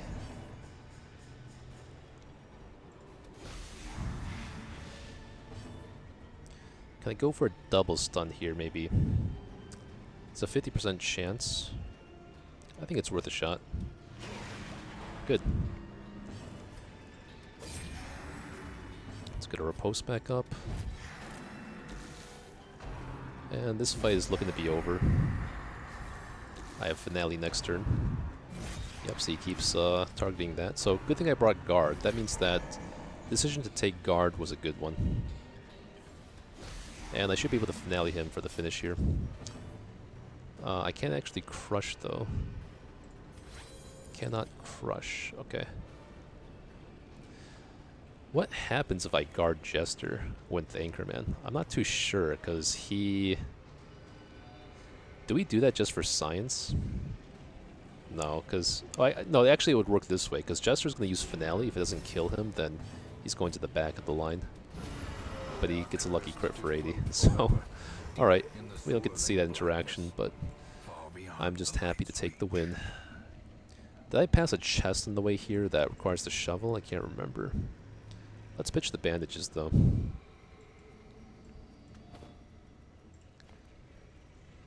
And we don't need the stun stone anymore.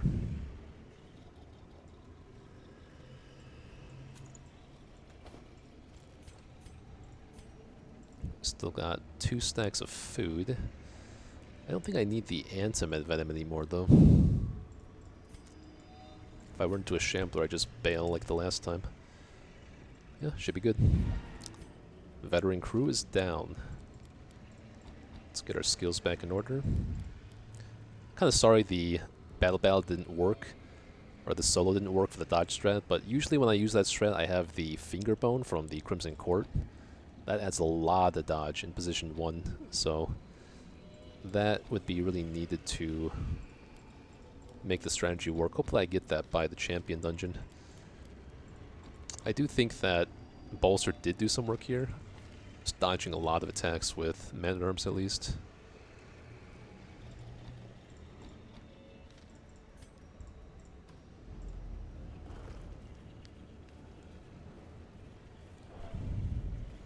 See ya, altar. Let's take a peek over here. Maybe we actually go for these battles here. We can actually use battles as an opportunity to stall and heal stress. I cannot...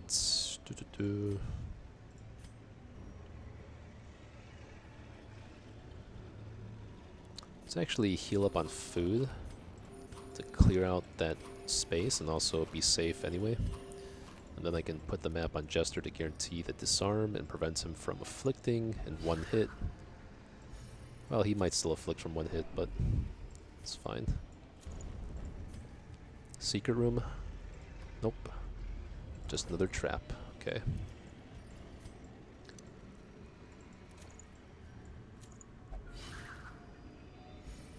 Now he shouldn't afflict from one hit.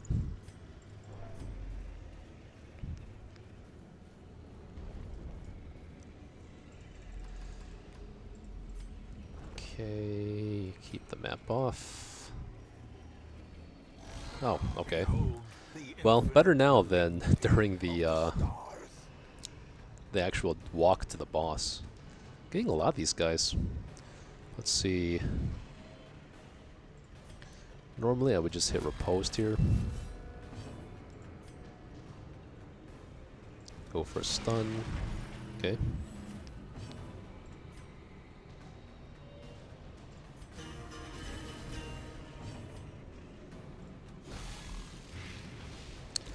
If this was a necessary shambler, I'd be looking pretty good right now.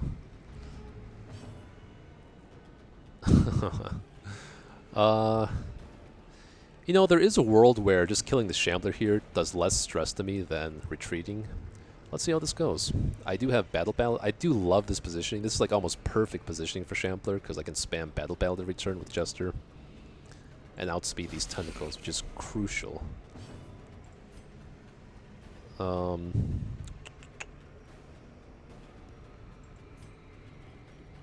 Let's get him into a better position here, though.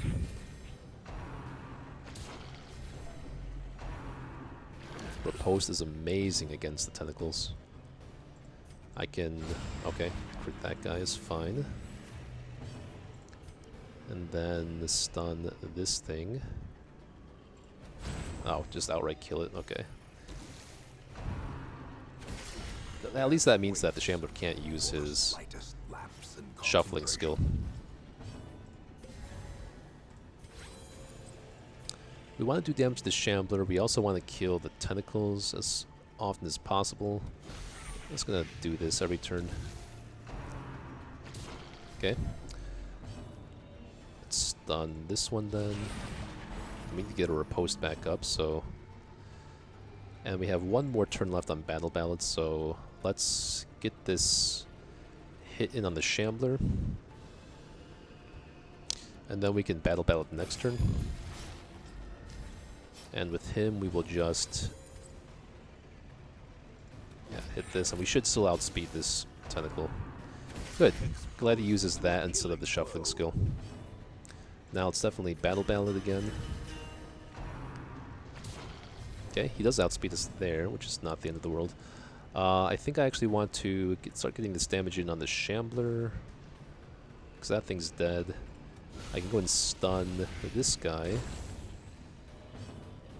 Do I want to heal or stun? Okay, so again, this is a 50% chance to stun the Shambler is pretty good. Question is, how bad would it be if I... Let me definitely pop a potion first. How bad would it be if... No, we can guard him.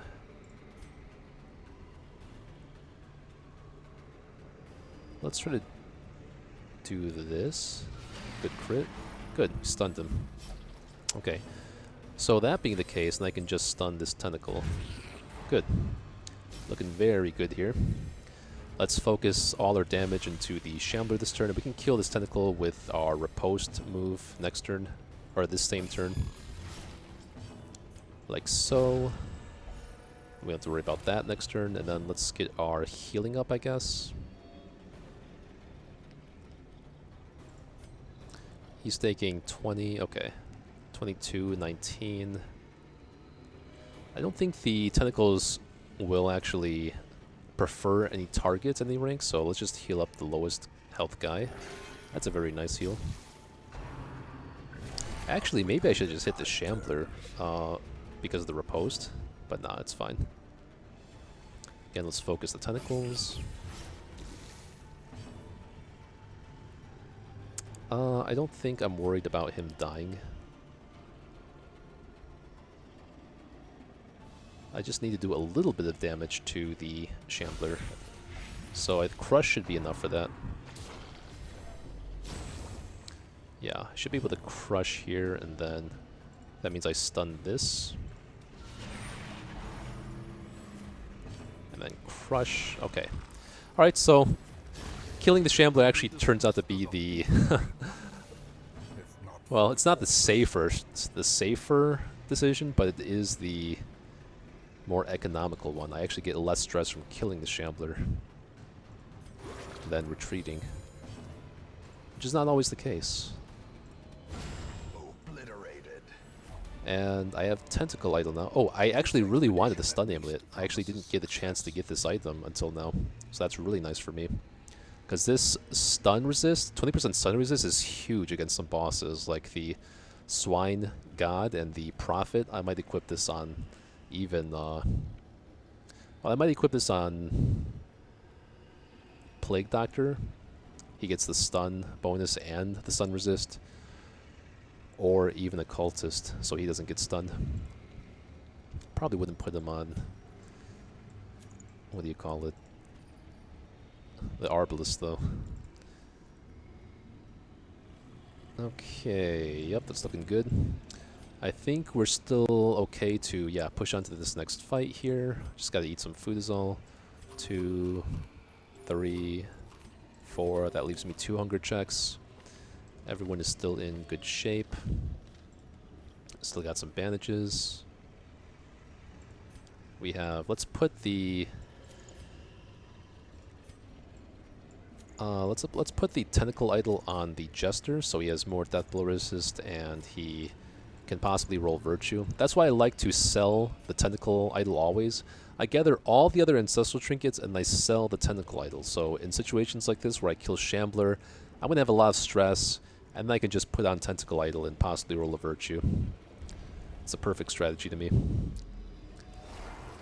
Okay, it's a damage-heavy fight, but no DOT, so I shouldn't be in any danger of dying. I do need to get some backline damage going, though, so I'm actually going to Blight here. And then I have the opportunity to stun one of the frontliners, and I'll stun one of the backliners, and that'll keep me safe from having to, you know, suffer a Death's Door check somewhere.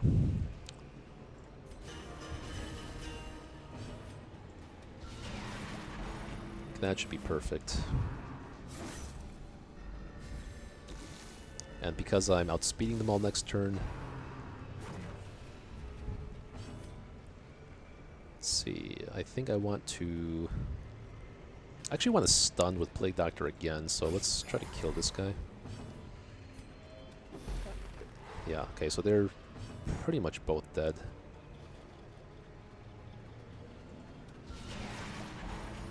Hopefully I can outspeed this guy and prevent a Death's Door check.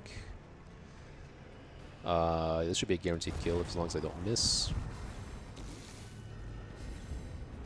Now I can just go ahead and put another stack of Blight on that guy, and he's actually not dead.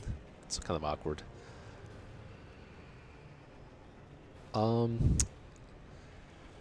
There's no chance of dying, so I kind of want to prioritize not having to put one of these guys in the Abbey.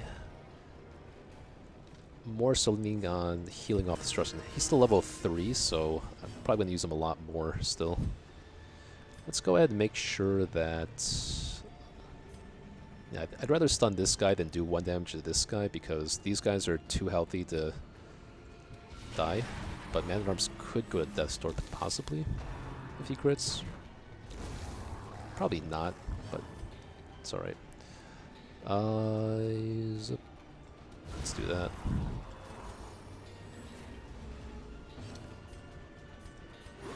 I want to get 1 more stress heal on this guy, and I can avoid putting him in the Abbey.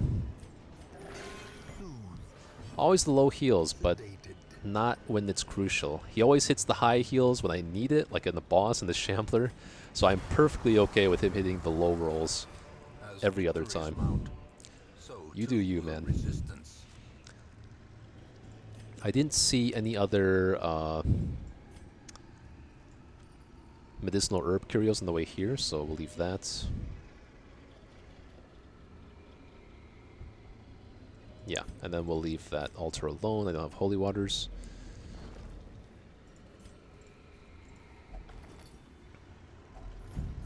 Okay, more food is nice. I shouldn't need the bandages anymore. Paid for in blood. I can always just avoid the fight.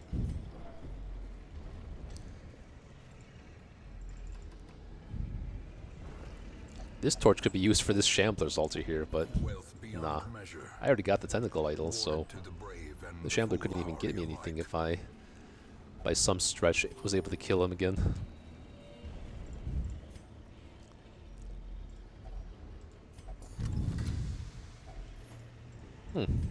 Nice. There might be like a curio that needs a shovel, but oh yeah, there's the. You know what? There is the clam here, so let me take the shovels instead of the keys. I think that would be the best decision. I can always open this chest with a shovel potentially, but I definitely need the shovel for the other curios.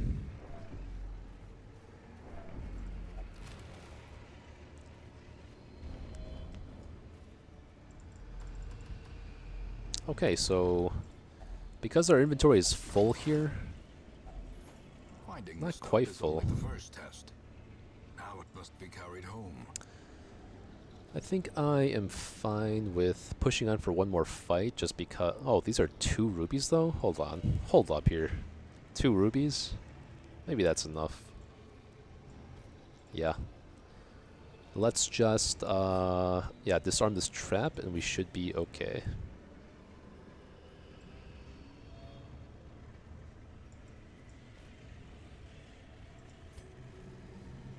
With the Plague Doctor. Or this guy. No, he's hitting level 5, so it's going to be the Plague Doctor. 95% chance, I think. Okay, good. Alright. How greedy am I? Maybe I actually am kind of a greedy person. I do have 4 gold, 4 food for this guy here. And then I could actually stress heal even a bit further and get some more loot. Yeah, I'm a bit of a greedy man, it turns out. Alright. And there's no chance of Shambler either, so... Oh, there is a chance of getting cursed, though. That there is a chance of.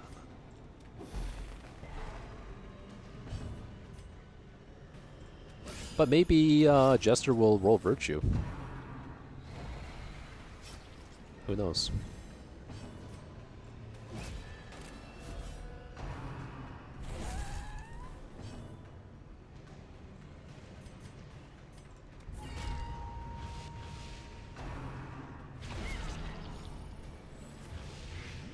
Alright.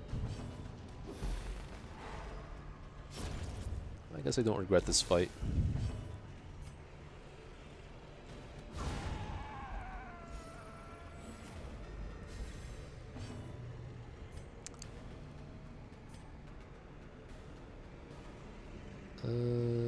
Because of the extra stress heals.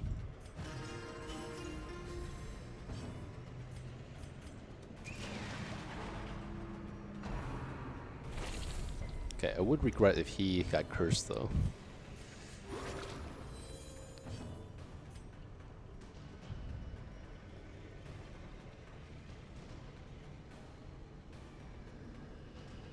Yeah, let's do that.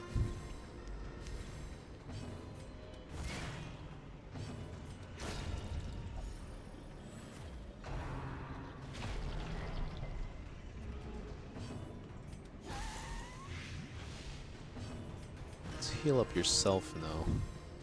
Maybe we get 2 rounds to do this and then...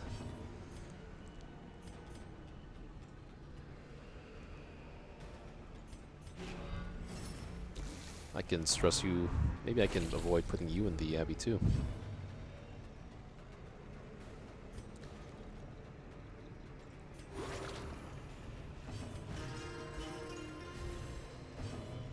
Oh, no. Never mind. I just did 1 damage to him. I wasn't supposed to do that. Okay.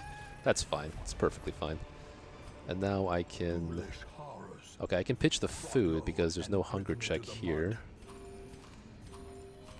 And then take the blood, I guess, over these. Full stack of emeralds feels nice. Plague Doctor is the highest resistance. It's trapped. That's fine. Alright. Very successful veteran boss fight against the crew and very successful loot gathering. I mean, it's not the greatest amount of loot, but more than I'd normally expect on the boss dungeon. Curious. Okay, let's get rid of that. Good. Replace Natural. Natural is a useless quirk. Replace Night Owl, though. That's not good. Wheel Adventurer. Evasive. Perfect. Perfect for Jester.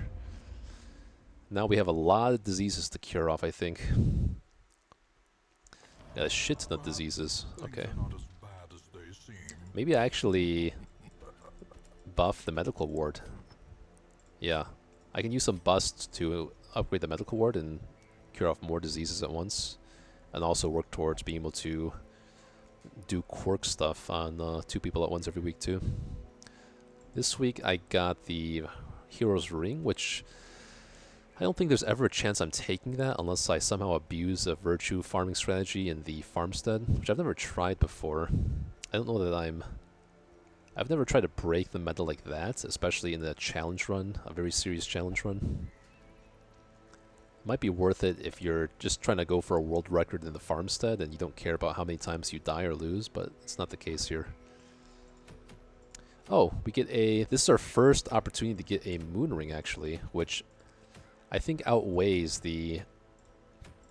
I think the moon ring here actually outweighs getting the long quests. It's my first moon ring.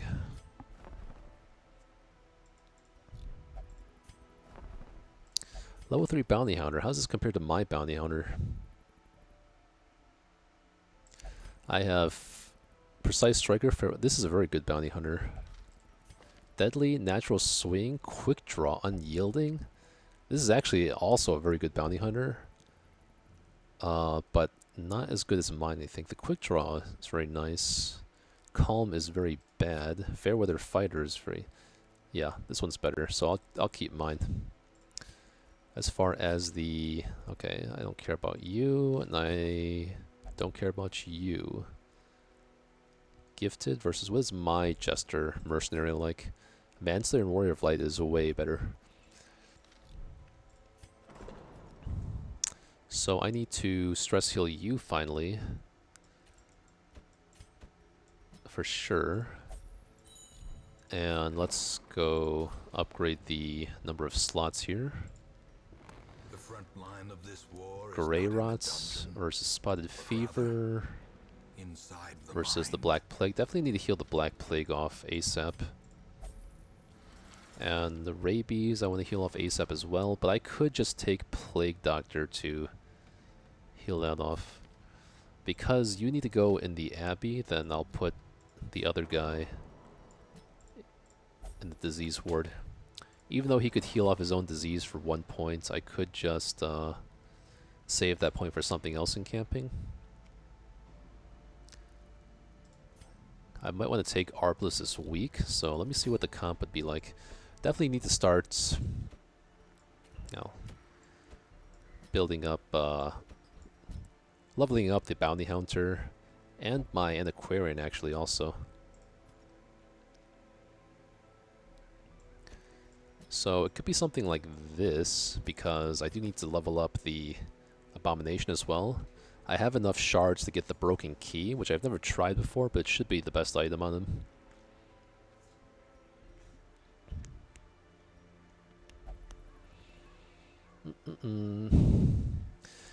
And again, like I'm saying, there's always long offerings for quests every single week, so I don't think I'm too concerned about getting enough long quests. Long quest is not going to matter for the Warrens, because 2 medium quests will fill that bar up here. Because it's 30% progression versus 40%. Okay. Let me actually update my stream description. That's 9 Shamblers killed now. Really getting through a lot of shamblers. Let's see. So we have three sources of healing, a good amount of damage, a good amount of, you know, stunning. I think this comp should be fine, unless I want to take... What's the alternative?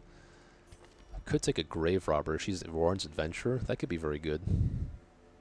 But I do need to prioritize leveling up the Arbalest, because I need her for both the Swine God and for the Veteran Swine King, or Veteran Prophet, so let's keep her on this quest for sure. Antiquarian... Well, actually, the Abomination is not so great in the Warrens, because the Blight doesn't do much. And this Grave Robber does have Warren's Adventure. I don't have any dance synergy, though. What I could do is just Shadow Fade her the first turn, and then lunge. I've never used that strategy. I've always used Grave Robber in a dance capacity, so that you can lunge every single turn.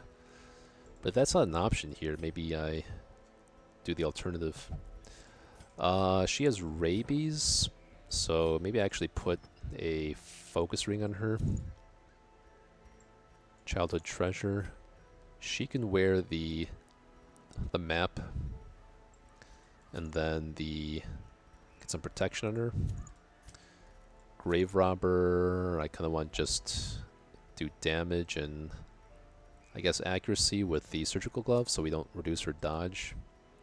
This guy is fine taking the focus ring and the crit item, or even a crescendo box could be even better, so he can go first.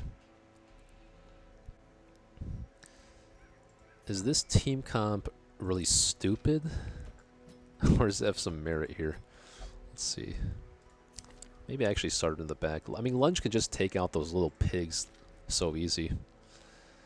I don't really have any mark synergy here. I guess I could have some mark synergy against the bigger size 2 enemies. Let's see what else I want to do.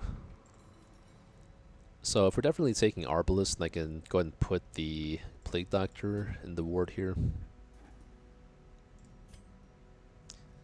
How bad is Grave Rot possibly even just good on Plague Doctor?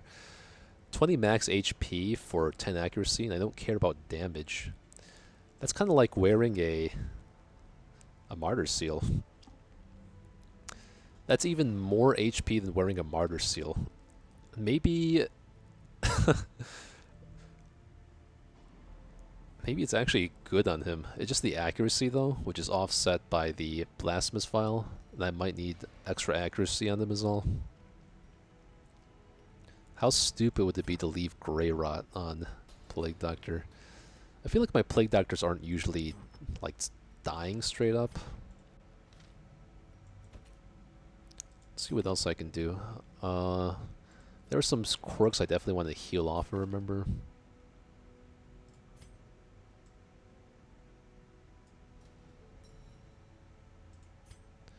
Calm, Eldritch Hater, that's one candidate. Resilient, replace natural, okay. Light sensitive, he's good. He should be good. Fading I want to get rid of, but he has nothing good to lock in. Okay, yeah, it's definitely this one. Let's get rid of Curious and lock in Quick Draw for sure. For sure. And then... so this is fine, this is fine. What am I using Plague Doctor for, though? I'm going to be using Plague Doctor for the the flesh. He has Manslayer, so he's good against the flesh. He's good against Prophets. He's good against the crew. 20% HP is actually good in all those scenarios. Very good, because he is very in danger of dying to the flesh a lot of the times. I'm going to try something new. I've never left Grey Rot anyone on purpose, I don't think, but I'm going to consider it here. Maybe that's a viable strategy. In which case, let me look at the team here. I kind of want to level up the... You know what? I do want to get a Hellion to level 5 because she would be good against Wolf and a lot of other bosses. And this is the better Hellion, I guess. Because she's so fast. This one has Lurker.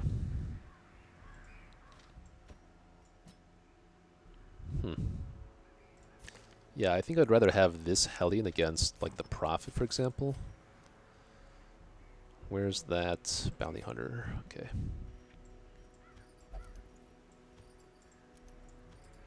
She's fast enough to not need any speed, so she would take that and a Dark Bracer. Question is if this team has enough healing. We have a primary healer here. Maybe I take out the Grave Robber for something that gives me healing. Or you know what? I mean, she is Warren's Adventurer, though. But I could put a Abomination in rank 2, and that would give me a lot of stun. And a little bit of healing. And I do need to level him up at some point. Let's think about this. Let's go and buy the broken key now before I forget. If I buy the broken key, then I don't have enough shards to purchase a level 6 hero if that event comes up again. But I need to get this eventually. This is just too good. I've never bought this item before because I usually hate Abomination. Oh, the team even has a name. Ah? Oh, because Arbalist, Antiquarian, Abomination, and Hellion. That's funny. That's really funny. Okay, so he has accuracy already.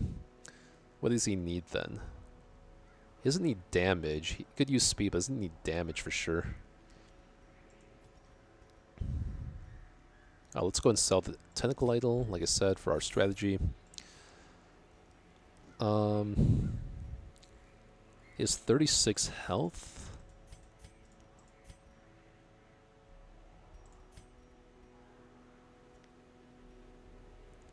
Maybe we just want crit.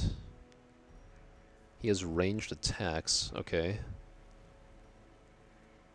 I could go Crescendo Bot. How much of a damage reduction is Chains?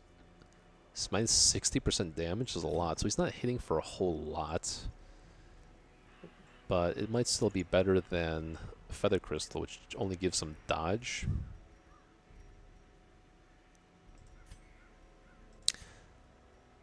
But then again, how bad would it be to go for a dodge comp with Antiquarian here, actually?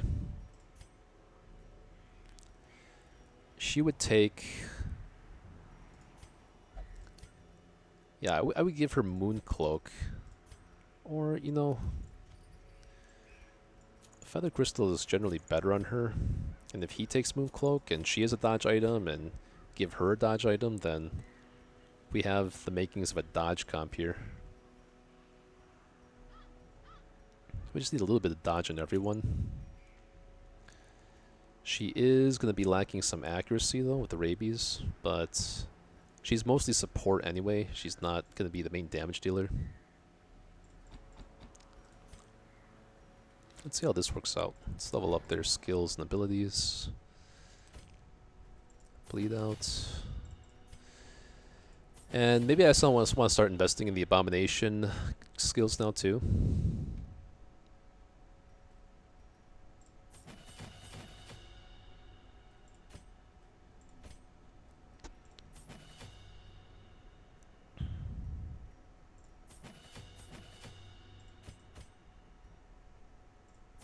Sure. Let's unlock the Abomination abilities in case we get into a pinch here.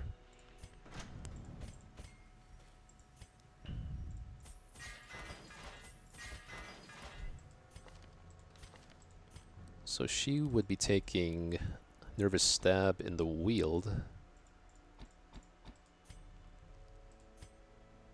And then we do something like this. we have no ambush prevention. That's interesting.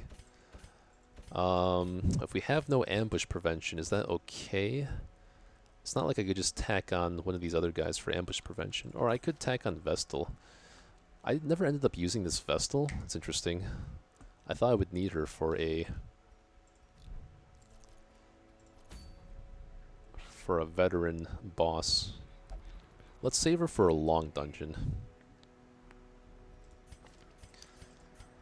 Alright, let's see how this comp works out.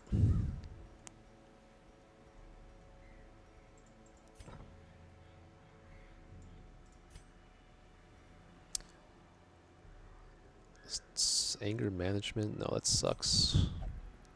Field dressing could be good, but I guess I can unlock field dressing.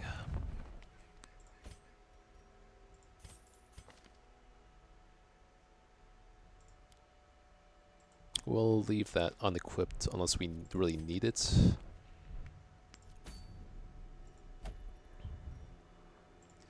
Our other level 4 heroes. Okay, we have a good amount of level 4 heroes to go on.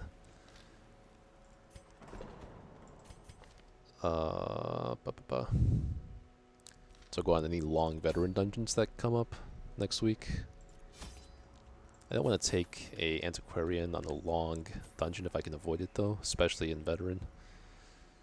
This is a medium, I only take 2 shovels, take a full stack of those, and take all the bandages we can get. Take 3 of these, couple of keys, a full stack of holy waters, a couple of those, some blood for the Hellion, let's not forget. 1 should be enough, I think. She's not even craving right now. Yo, anti first, Vestal second, a bomb. We can work, I think. Vestal with melee item strong. Yeah, good consideration. Appreciate the input there, Sucker Martin. If I were to do something like that, an Antiquarian loses a lot of value. She can't heal. Well, then we have Vestal. Vestal second, Antiquarian first. And I could do Abomination, like a Bounty Hunter third. It's worth considering. Let's see.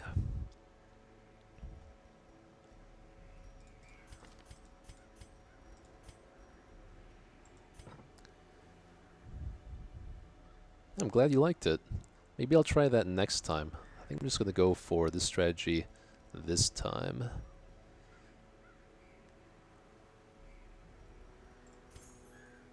Yeah, let's do this for now.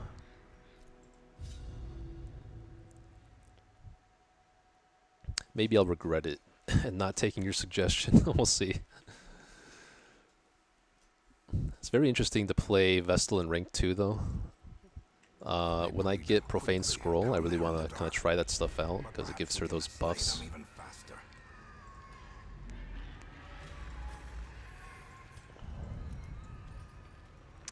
Okay, Anti can disarm this hopefully. Good. Good, good, good. And I guess we can... Does anyone have like Klepto or anything? She has Hagiomania, Mercurial. Okay, so no one's going to steal Curios. I can leave them for backtracking. For Scouted Battle, Room Battle, let's take Suppressing Fire. And we can take Yop instead of Breakthrough. This looks good. I will put the map on her just in case we get a critical scout here. We can scout out more rooms.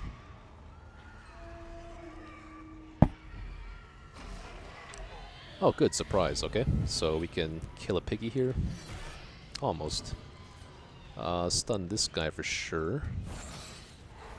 I actually could be making an argument for stunning that guy. Let's go ahead and get our dodge up now, and suppressing fire can kill this guy. Bit of overkill, don't mind it though. She's not going to dodge that. She's not going to dodge that. It's to be expected, I guess. Let's definitely stun you now. Okay. No disease. That's fine.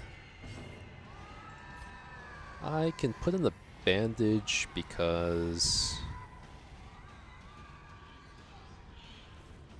well, she might get bled again, but let's use the bandages while we can. Wouldn't want to waste them. Let's pump up our dodge even more. Okay, still not going to dodge. It's fair. Let's start healing you up then. Let's pump up our dodge. Haha, nice try though. Stun resist, let's kill you if we can. More heal. Okay. This dodge strategy is not really working, but it is what it is. I'm not in danger either or anything.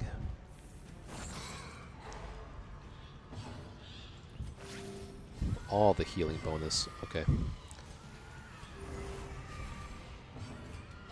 Confidence surges as the enemy crumbles. Let's pump up our dodge because these buffs will last until the next battle. Oh, you really like to crit, huh? You sure love to crit. The will to fight falters. Okay. Okay. I have not dodged a single attack with my dodge comp so far. Let's see. Let's prioritize gold for now. I guess I could, I mean, this guy's getting hit a lot. Let's just holy water you, how about? Take these portraits.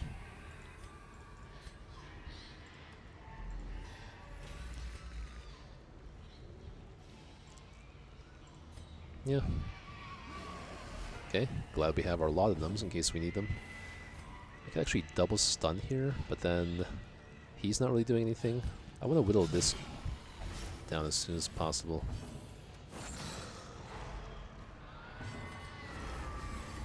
See, they all have like 27 dodge. I mean,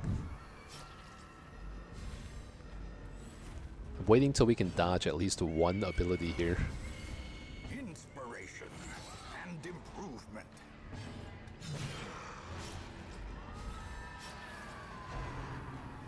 There we go. A dodge. How nice does that feel?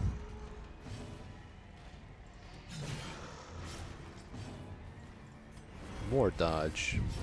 Great is the weapon that cuts on its own. Stress heal. Stress heal. Okay.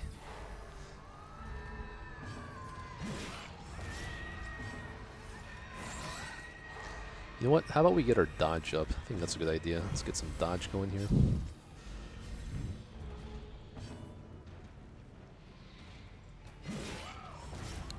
Good. Let's get some dodge going. Some dodge would be really nice on this team. Slowly, Okay, we have a rare antique. Nice. We didn't end up using the laudanums. I guess we'll throw those away for now.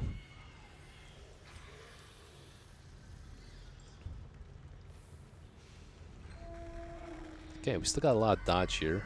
Oh, we got 9 dodge. It's fine, I guess. Oh, I couldn't kill her. I do want to get our dodge up, though. Let's do that. The blood quickens. Let's stun this thing this turn, and then stun the big guy next turn. Oh, you can't even dodge that? Okay, good. Good. Give them no quarter. Let's dodge. Stun you. Very nice. Broken key. How much stun chance is that? 120 plus 35 is as good as like a cultist, right? I mean, it's pretty good. There we go, some dodges. I want to focus this guy down. I could clear the mark though, actually. Let's do that.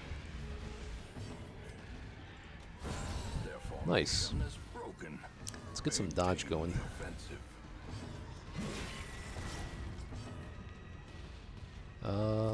Big hit. Okay, starting to get some dodge. He's dead. So we can... well, we don't have a battle coming up, so no point in getting dodge up now. We'll just heal for a bit. A victory. Perhaps the turning point. Okay.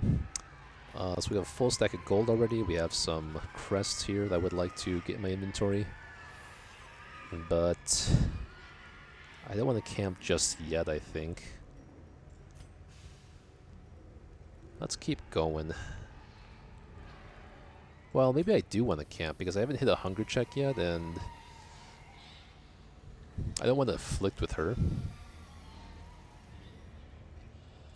So if I want to camp here, I don't have any camp, I don't have any ambush prevention abilities, so we're gonna have to plan for that accordingly. So we're gonna need breakthrough here. Okay, let's go ahead and camp. I can take both of these. Definitely want to hit the Curious Incantation so she doesn't afflict. Definitely want a speed buff too though, so let's do speed. Let's do Sharpened Sphere or Battle Trance. Let's think about that. First, let's start by Curious Incantation. We have 8 points left, so I could do some stress. Yeah, I could encourage her and hit 2 skills. Quickening. Restring Crossbow is a lot more damage than she would be getting. But she is our main damage dealer. She's going to be hitting damage abilities every turn, unlike the Arbalist, so let's go and do that. Okay, no ambush. Maybe we come back for this chest because we want to... It's a short dungeon. Okay, we do have a scouted battle here. Let's get our skills in order. Yop. Actually, Breakthrough might be better versus Shambler Tentacles, so let's do that. Okay. Hey, I thought I had the speed buff. Nah, it's alright.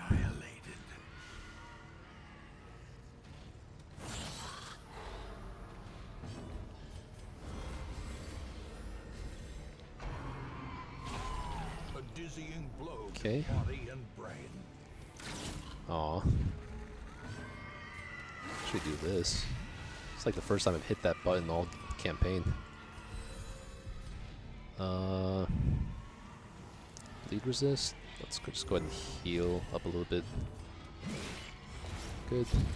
The slow death, unforeseen, unforgiving. Okay, she's already cursed, so whatever. I still don't think I need the invitation. I could use some busts to unlock the next part of the Abbey, I guess. Could always find busts later though. Let's prioritize surviving the dungeon.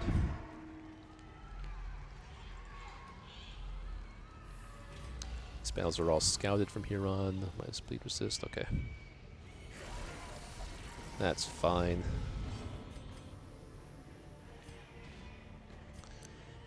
Let's actually prioritize killing this guy who's a little bit more threatening.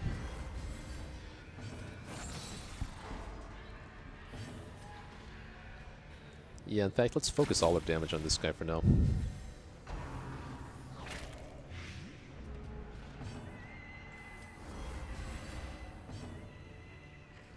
Could stun him again, maybe?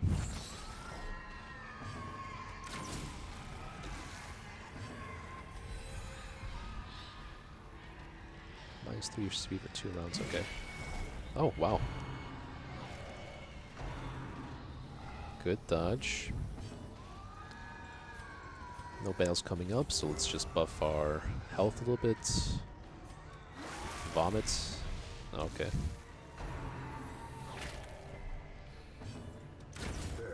accursed champion falls.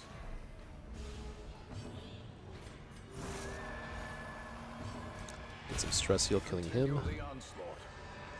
Warrior's Bracer could be okay for now. I can swap that between the map and... yeah, but it's a little bit better than the map. For hallway battles, at least. What are the odds? I think I do want to keep all the bandages, though. Are you going for all districts as well? No, I'm not going for all districts. I don't think that's possible to build the hook in time for the challenge by 100 weeks. Because by the time I'm done with the 100 weeks, usually, for all bosses, I maybe have, like, 3 or 4 districts that haven't been built yet. I don't think there's nearly enough time to build everything. Let's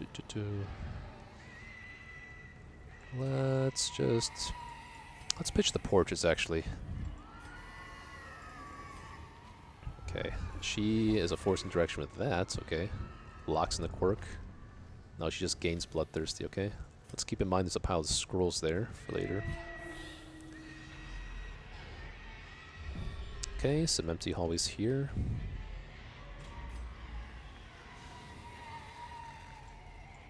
Can reduce a little bit of stress by putting the Warrior's Bracelet on her. Swap that off before we scout the next room. Good. Okay, 2 battles this way. We can now take off our map because even the critical scout wouldn't scout any more than we have here.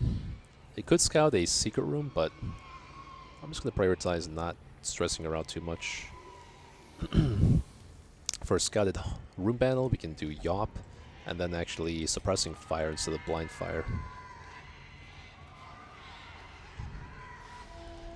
It might be possible if you only go for long missions and max out on the whatever it was that you need. In theory, I still don't think it is possible to build the red hook. Like, even if you go on long dungeons, even on the medium dungeon, your inventory is like, my inventory is going to be chock full of gold and, you know, heirlooms, even on the medium, so long doesn't always really help with that. It just helps to unlock the bosses faster, generally. Obliterated. Yeah, I do not believe it is possible to, unless it's been done. I don't see any way that it's possible to get all the districts by 100 weeks. Just because of my experience, when I barely clinch by the 100 weeks, I have like tons of districts left. And I'm maximizing, I am really going for crests and heirlooms by the end of the campaign, so I'm really gunning for it, but I still don't think it's possible.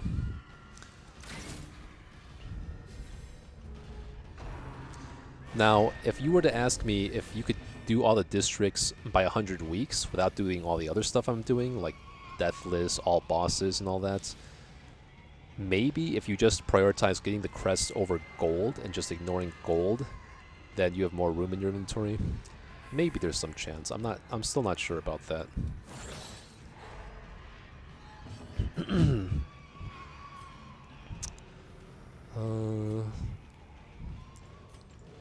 In this case, let's just buff up her health. Eradicated. Let's kill this guy before we do any healing. Alright, let's see if the Warrior Bracer does anything for us. Actually, yeah, let's go for it. 6 damage. Nah. Alright, at least we kill him. And this guy's dead after he takes his next turn. Okay. Let's heal you up first. You don't really care about anything right now. Let's make sure we can get a heal on you, maybe. Okay, no, it's alright. So here's a torch. I do want a torch for that pile of scrolls on the way back, so what can I pitch for that? Draft 42, you really don't like Torchless? Do you mean playing Torchless or watching Torchless? I can definitely understand playing Torchless because it is very stressful. difficulty ramps up quite a bit. But I do think it is very entertaining to watch other people do it. I could drop the... I haven't used many bandages, honestly. I have a full stack. But then again... do I want to save this torch for the whole way back? I don't know. What quirks do I even want to remove? Thin-blooded, shocker? I did say I want to remove those quirks, though, to be honest, so let's do this. I've done the exact same challenge you're doing without the Torchless. I'd be surprised if you were doing all quest goals and all journals, too. I thought I was original with that, but if you've done it, then kudos to you. It's, definitely not anything to scoff at, a challenge like that. So, very impressive that you're able to do that, even without Torchless. Let's see. I think I will keep the food for the time being. Yeah, Torchless is a lot of BS for sure. Especially in the first, like, 10... You're probably going to be restarting the first 10 weeks, like, a dozen times. This is my 9th attempt, so I probably had to restart the first 10 weeks, like, 8 times here. I know that Ash Gaming Tales has done a lot more. In this scenario, I think I want to focus on killing the guys that can mark me. Let's do this.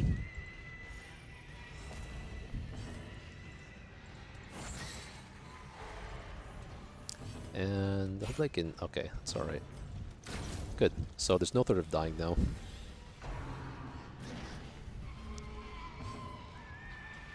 Perfectly understandable, Giraffe. I am quite stressed when I'm doing... I was always quite stressed when I did this challenge, which was not Deathless, but just, you know, Bloodmoon all bosses. And when I did Torchless all bosses, I always came out to like 10 or 11 deaths towards the end of the campaign, so it was always very stressful. I think it is a little bit less stressful when I'm streaming and having a secondary purpose to playing. It is a little bit more fun than stressful if I'm streaming my attempt. Let's take a full stack of those. Oh, that's the end of the dungeon, okay. Perfect.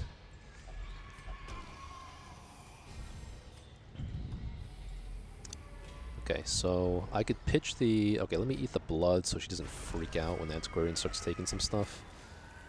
Okay, I don't need shovels anymore, so let's pitch those for the portraits. I shouldn't need any more anti-venoms either, though, because I do have keys for the chests.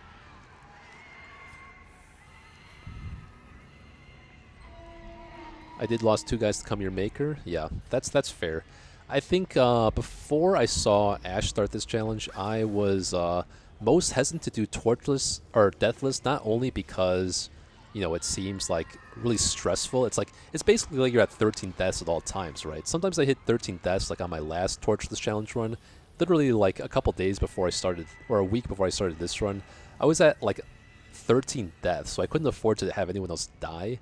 And imagining just playing the entire run on 13 deaths was just insane to me. But because I saw like a relatively newer player could attempt this challenge, I figured I had no excuse not to be able to try it. Let's see. Let's save the holy waters for some curios. And yeah, oh, the reason I brought that up too is because, yeah, having some kind of cheese strap for come to your maker is also really unappealing to me, because I've seen people do it, like dodge strats with with Crusader and Houndmaster, and it just seems like, who wants to do that fight for like 2 hours, you know? Doesn't seem fun to me, but I think that in this case I'm willing to give it a try if I can make it that far. This is the farthest I've made it without losing anyone so far, so I'm pretty happy at the moment.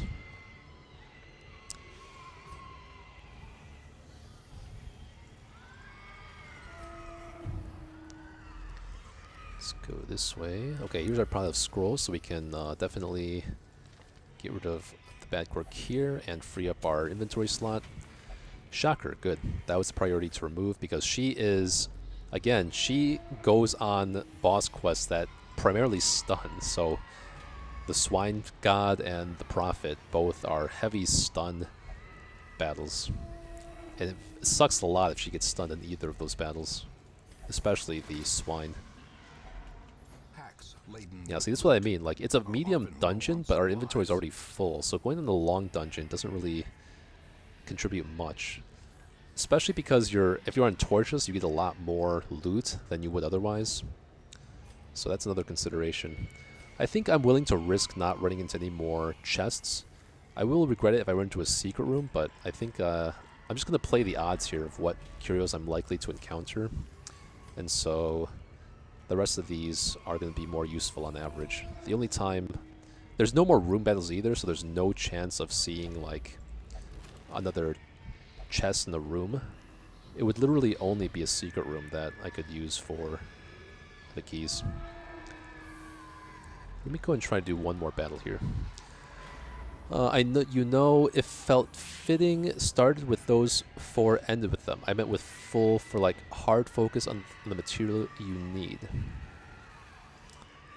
I meant with... Oh, you brought the usual suspect last battle. You know, I like that you do that because I've tended to do that myself. Especially with Dismas and Reynold. On my first few attempts at Torchless all bosses Bloodmoon, I always took Dismas and Reynold to the last boss and made sure they were the only 2 to survive. Just for a flavor thing, I guess. And I do always take a Vestal and a Plague Doctor. So, similar to you, I always took the usual suspects to the final boss. But nowadays, I sometimes replace Crusader with Leper. And in this case, I'm going to do something different as well. Okay, let's focus you down. Good.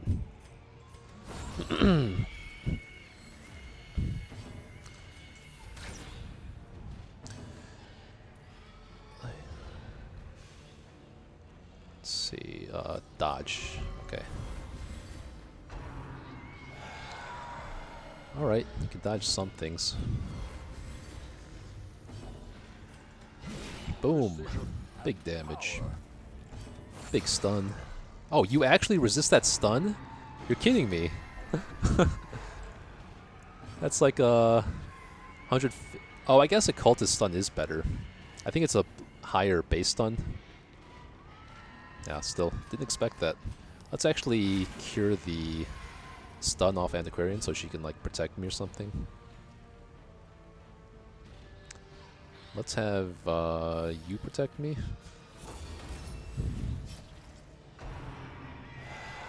Okay, no dodge there. Resisted the worries, though. That's good.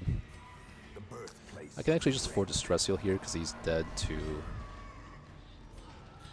like, anything. Okay, another torch. Many documents are needed.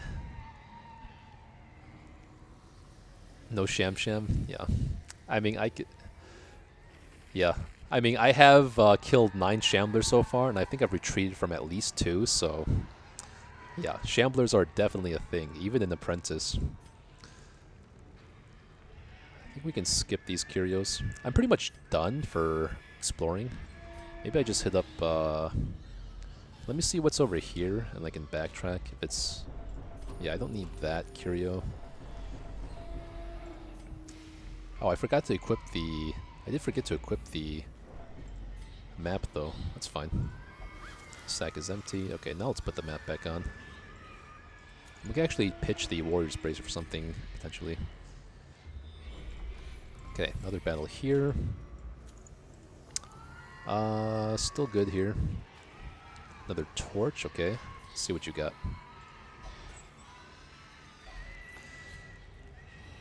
Saka Martin, if you talked about the journal notes or documents, then I am all done with those already, actually. Those I get knocked out in like the first 20 weeks, except for the Shieldbreaker journals from our nightmares, and then there's one final journal on the very last boss hallway, actually, so... Let's see. Let's go ahead and pop the Holy Waters now, and... I guess I don't need to pop the Holy Waters. I don't care about the Jade. Whatever.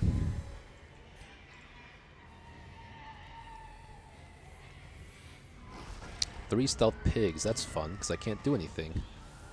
Yeah, literally can't do anything until Arbalest takes her turn. Oof. Wow. Well, if you're gonna just hit her 3 times in a row, maybe I just want to escape here. Which would suck, but... yeah. Because I can always miss the retreat. And even if I Rallying Flare to de-stealth these guys, they seem to be going first, so... if I Rallying Flare and they outspeed him again, which I don't know how they did that. Let's see.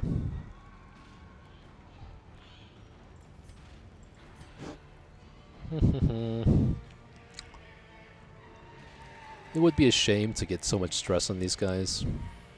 But because I got so unlucky with all 3 pigs going first and all targeting Hellion, like, yeah.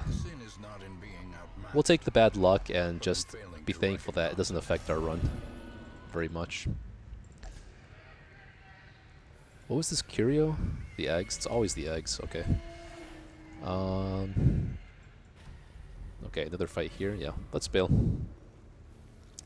My first Deathless loss, it was on the Darkest Dungeon 3. Oh wow, Deathless Dungeon, Darkest Dungeon 3. Oh yeah, that's the hardest one. Okay, yeah, because DD4, then DD3, then DD2, then DD1. Yeah, I definitely think I've had the most deaths on Darkest Dungeon 3. It is very hard. I usually take something like Vestal, Houndmaster, Man-at-Arms, and then usually Highwayman. But I'm kind of rethinking Highwayman for a different slot, because I just tend to have, like, Houndmaster just seems to die a lot. I don't know why. I gotta really think about that for this run, because I've had too many deaths on that Darkest Dungeon level, like you said. Ooh, I got rid of, like, the lower stun quirk, and then actually got the hard skin quirk, so that's perfect on her. That's just so perfect. And these are fine.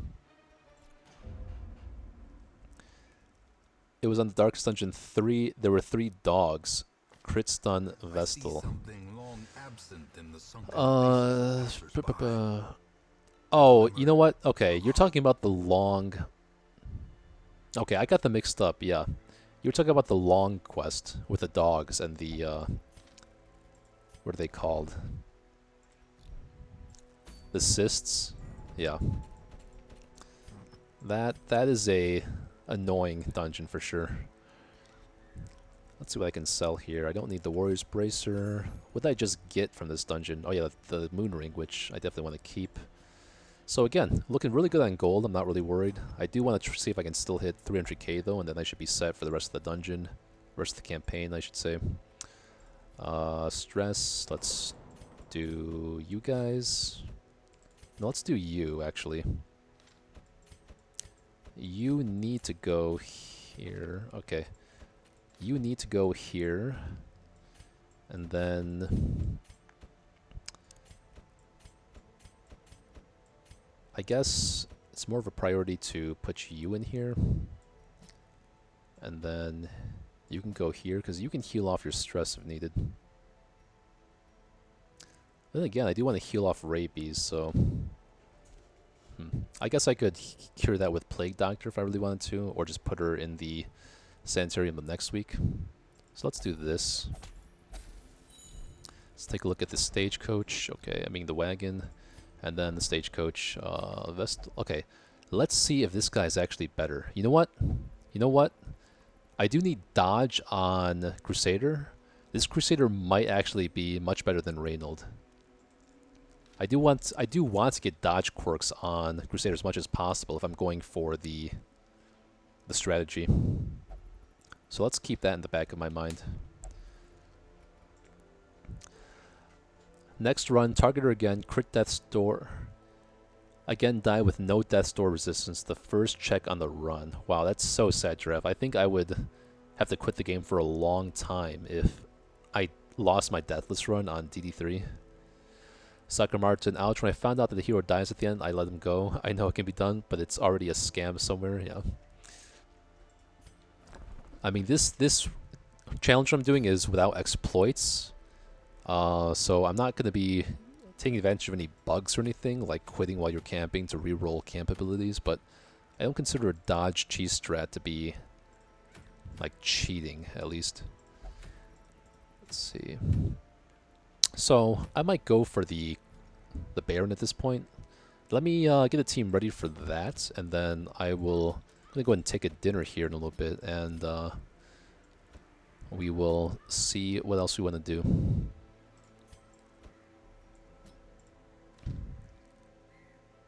I tried doing a Deathless Black Reliquary, but oh boy, that one is way harder than this. That must be a mod you're talking about. Yeah, I haven't played around with any... I played around with like skin mods, but I've never done any mods that affect gameplay.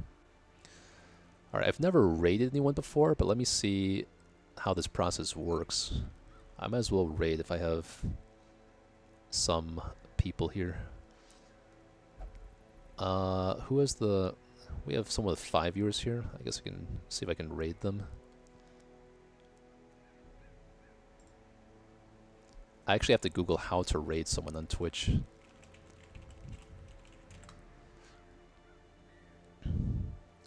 Type raid channel name. Okay.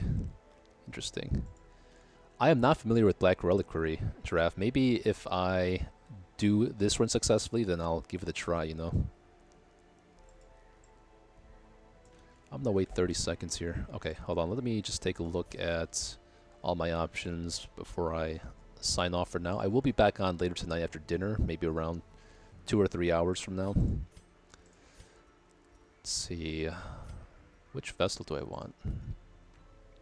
I have another vessel option here. Early Riser, Meditator Spiritual. I think this vessel is better for the Crimson Court. And then which shield breaker should I take? I would highly recommend. It's basically a standalone game. Wow, and 3 if you have all the DD. I'll see. Yeah, if I want to, I mean, there's a lot of longevity in this game just from challenge runs like I'm doing here, but doing gameplay mods is another way to do it if I think about it. So that might be the next goal if I'm somehow able to be lucky and complete this run. All right, I'm gonna try to do a raid here. Let's see how this works. Invalid username. Okay. Why is that? Let's see.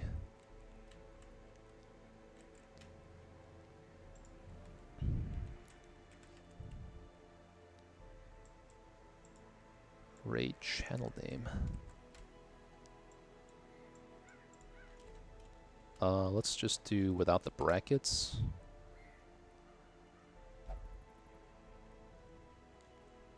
So how does this work?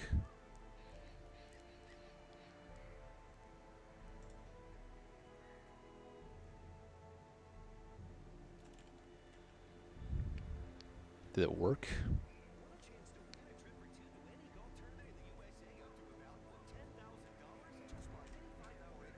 No, I don't think it worked. How do you raid someone? Oh, let's see.